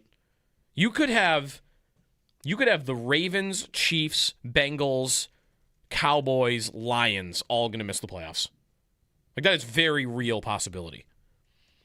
And those are great quarterbacks. Those are big teams. Those are good. I mean, that'll maybe be a takeaway if that plays out. If Lamar, Mahomes, Burrow, Dak Prescott, and Jared Goff are all all done for the year when the playoffs begin, that'll be one of the strangest seasons we've ever seen play out. When does that ever happen? Where you get 5 or 6 of the best 10 quarterbacks in the league that are all sitting at home in the wild card round. Never happens. Yeah. While Bo Nix is playing. Bo Nix. I don't mean to pick on him. No, the Broncos. He has been great, though. The Broncos are the first team, I had this one earlier too, in the last however many years to win 4 consecutive games by 3 points or less. Yeah. They're kind of last year's Chiefs. Yeah, that's right. Aren't they? The offense is not really that good. They win a ton of one-score games, and the defense is great. They're last year's Chiefs. They have 3 wins where they scored less than 20. Wow. The Broncos. Yep. Not many teams can do that. One thing Denver, whatever. They're nuts. How about this? The Broncos have also been scored on first in most of their games. Like, they get scored on first. Yeah. They're nuts. Like, really, this is one where, like, again, all the hysteria of the college football playoff this week and how it's, like, stupid. If this were, hey, let's go look at the resumes and not the record, I would look at the Denver Broncos and say, okay, yeah, you're 10-2. You beat the Jets 13-11 and the Raiders 10-7. You're getting downgraded. Right. Those are wins. I don't care. Those are bad performances. Well, you cannot beat the Raiders and the Jets by a combined 5 points and make me think that you're a good football team. I really think if we were doing like a committee in the AFC, that the Texans have a case for the 1 seed. If we're doing, come on. If we're doing committee, they have the best resume. If you do resume on who have you beaten and who have you lost to, they don't have a bad loss. They beat the Bills. They beat the Colts. And if they beat the Chiefs on Sunday, they will have the best resume. Their losses are to good teams. And they have 3, I would say they have 4 quality wins. Yeah. 5. Oh, yeah, 5. The Ravens is a good win. The Niners, the Jaguars, the Bills, and the Colts. That's the best resume in the league. If we're doing committee stuff. Yeah. The Bills have a good resume, but you'd say you lost to Miami? You lost to Atlanta? Losing to Miami. It's like Miami, the Hurricanes losing to whoever they lost to that's going to get them out. Louisville or something. Yeah. All right, Extendo Sports coming up here in, hang out with us on WGR.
No, what I was going to mention was, so yesterday I saw food on the counter in a bag. A bag of... Here? No, at home. Oh, at home. At home. Like a sealed bag, the grocery shopping and see something that looks good and you buy it. And it was this little bag of what looked like cookies. And the flavor of the cookies was milk and cookies. It was a sealed bag. I'm like, that was the flavor of the cookie was milk and cookies. Yeah. I thought, that sounds good. Like holiday season, who knows? You go to one of these fancy stores, they sell you a little bag. So I'm like, yeah, why not? Let me try one of these. Let me just open it up and try one. Open it up. These weren't cookies, were they? Dip in. They're shaped like a bee, like for whatever reason. Like, all right. Oh, I already know where we're going.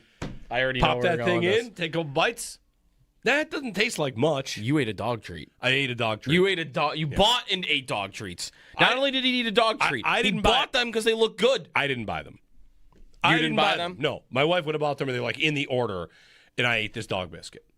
Now, here's the funny thing. How long did it take before you realized? Was it immediate? You knew this is not a cookie. Yeah, it wasn't sweet. Or did you need to chew it a little bit? It wasn't sugary enough. Did you eat it? Sure. Yeah. You didn't spit it out? No. So you actually ate a dog biscuit? Yeah, it did. It did. Come on. I took a picture of the bag because I wanted to show it to you. Maybe I'll tweet it too. I need to see the picture. How bad is it that you would not have known that it was a dog biscuit?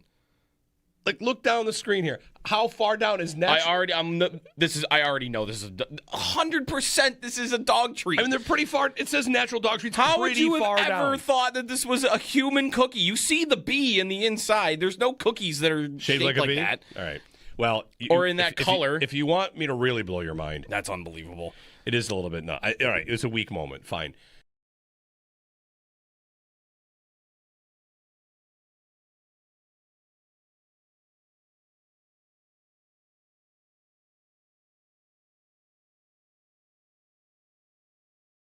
Join WGR and Bud Light for a Buffalo Football Friday happy hour. Schopp and Bulldog will be broadcasting live on Friday, December 5th from 3 p.m. to 7 p.m. at Mitchell's Tavern in Tonawanda. You'll also be able to enter for a chance to win a Josh Allen jersey. No purchase necessary. Enjoy another live broadcast coming up at the Draft Room. Bud Light, easy to drink, easy to enjoy. Enjoy responsibly, 21 plus.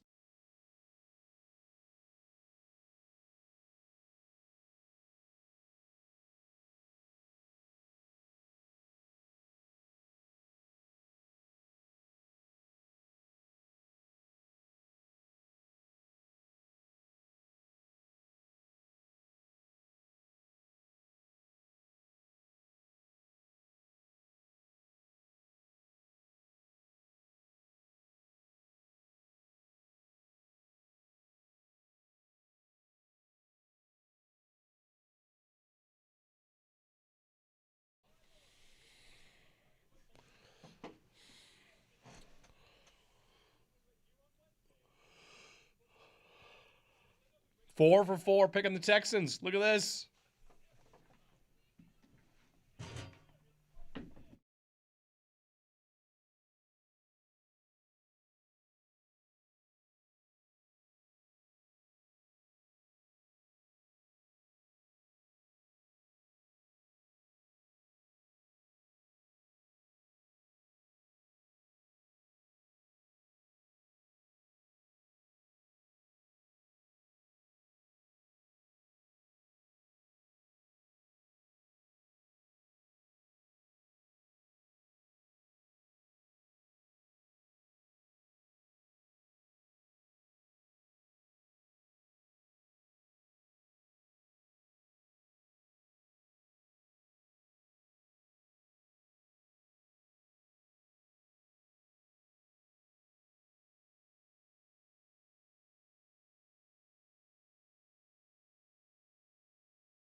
All right. Thought yesterday we were talking quickly about the Spotify Wrapped and people, screenshot their music, and maybe you stream this show on Spotify or wherever you get your podcasts. I thought we've got a couple prizes we could give away, like perhaps I don't know, what year did Patrick Lalime play for the Penguins? Because there's a starting lineup figure on the wall here. Like whoever texts us the most minutes streamed of the show. Yep. Lalime played in 1996-97, so there's at least a 25-year-old starting lineup figure of Patrick Lalime without a stick. Now, I don't know if this is ours to give away or not, so maybe that. There's also a Patrick Waugh Avalanche starting lineup figure. I'll show those of you on the streams. Yeah, here we go. Helmet comes off. Isn't that nice? Yeah. We've got a Steve Ott autographed hockey stick in the corner. We've got a Gene Steratore cutout. We might need that, though. We're going to need that at some point. I don't know what for, but we're going to need it at some point. Yeah. Anyway, whoever screenshots us, they've streamed the most minutes. I don't know if you can win that, but anyway, it was an idea. Deion Dawkins, the term is club winner for Walter Payton Man of the Year. Someone's the league winner. And then there's a club winner? Club winners, yes. So Dawkins has won that for the fourth consecutive year on the Bills. I feel like he could actually win the Walter Payton Man of the Year. For sure. That doesn't seem like the award where like you win it on like the fourth or fifth time that you're the nominee. Yes. Rather than the guy who's the first time nominee. Yes, for sure. Cam Hayward had that patch on his jersey before he tried to fight Josh Allen on every play after. Have you seen the replay of that play? I did, and it was really hard to see. I feel like it's very inconclusive. It's inconclusive. I think you can kind of see Allen trying to like kick him off of him. I don't know. And then maybe Hayward took that as you just tried to kick me, right in the area I don't want to be kicked. Hayward said he even said he did it to get me off of him. Like a few people saw the video, which I thought to be very inconclusive, and say Hayward made it up. I'm like, I don't know about that. Like, why would he make it up? He just decides to get mad. Maybe it was a misunderstanding. I don't know. The video flipped the camera angle at the exact moment you needed to see it. So I have no idea what happened. But Josh Allen he needs a new defensive tackle villain. Right, with Christian Wilkins gone. Wilkins is out of the league. I mean, Allen was asked about it, and he got to say we're on to Cincinnati, basically. He didn't want to say anything about it. He moved on. Well, I mean, right. If they had asked him in postgame, maybe he would have said something. This week, speaking of villains, he won't be playing. Was Trey Hendrickson the one that took a dirty shot at Allen that everyone forgot about because it was early in the DeMar Hamlin game? Yes, he over-exaggerated a roll on the ground and rolled into his knee. Yeah. One of the filthiest things I've seen in Allen's entire career. Very clearly. Yeah. Yeah. Boy, I got to Don't forget that. Let's find that clip. A very obvious. He was trying to injure Josh Allen. One extra roll to hit the quarterback. Yep. Because like Wilkins and like the other got Hayward guys that he's gotten into it with it before, I would never say about those guys like they were trying to hurt or injure Josh Allen. Hendrickson was trying to injure Josh Allen. Yeah, clear as day. It sure looked like that. I've got a video of it that's way zoomed in, and this is not the hit in question that you and I are talking about. I'll find it at some point. He's rolling into it. Yeah, he does like an additional roll. Oh no, this is the hit for sure. That's for the hit. Yep, it's 100%. He's thrown to the ground by Dawkins, and then he springboards off the ground with his hands to roll at Allen's legs. He throws himself towards Allen. It's almost like a leg whip is what he did. Anyway, so he won't be playing. He's doubtful. Dirty. All right, Bills and Bengals on Sunday. We're back tomorrow. Football Friday. And have a great day. Enjoy your Thursday. We're back tomorrow here on WGR.